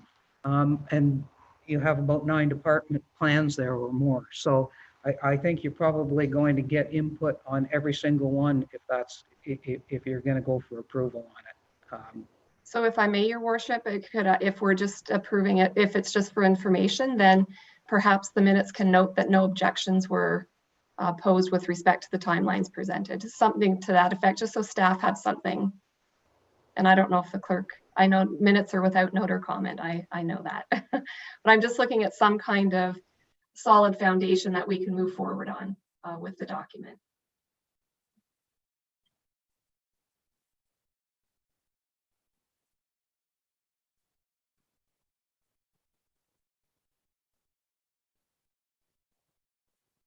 We can't hear you. Final questions, Councillor Withey. Councillor Withey. Thanks, Your Worship. I guess, you know, with respect to these, to have this in this format, I mean, this to me looks like an all-day meeting by itself. If we wanted to go through line by line and approve or not approve different timelines. So that, I guess, was part of my issue to ask for approval when you stated that some of the timelines have changed, but they haven't even been highlighted to us. And as was pointed out, there are a lot of blanks as well where, you know, specific things. So if we were going to set up a day-long meeting to go through this again, I'd be happy to sit and approve whatever everybody decides as a group. But for this sort of format and what we're doing today, to me, that's why it seemed unnecessary, because there's a lot of blanks and the changes perhaps weren't always obvious, especially in these changing times. So that's my final comment. Thank you. Deputy Mayor Alcock. Thank you, Your Worship. And I feel a little badly, but I concur with Councillor Withy. I think the approval of, then, as you pointed out, there are 9 individuals around this table. We all have different views about the projects that we think, oh, well, that's not even identified anymore. So that's kind of different. But I also respect what you're saying, CAO Corey, in that, you know, staff are challenged right now and they've had to adjust. And I absolutely hear that. So my view is that's, you know, I don't know if you need from my perspective, I don't know if you need our approval. That's a function of trying to get those various projects done that were previously approved. And if it shifts like that because of all of the different things that are going on right now, such as COVID, then that's a given. That's implementing those things. So that's almost like a change order in there. And so I have confidence in you and all of our staff that you're making the adjustments that are required to meet the previous approvals. So I feel like that's the direction I think you're looking for.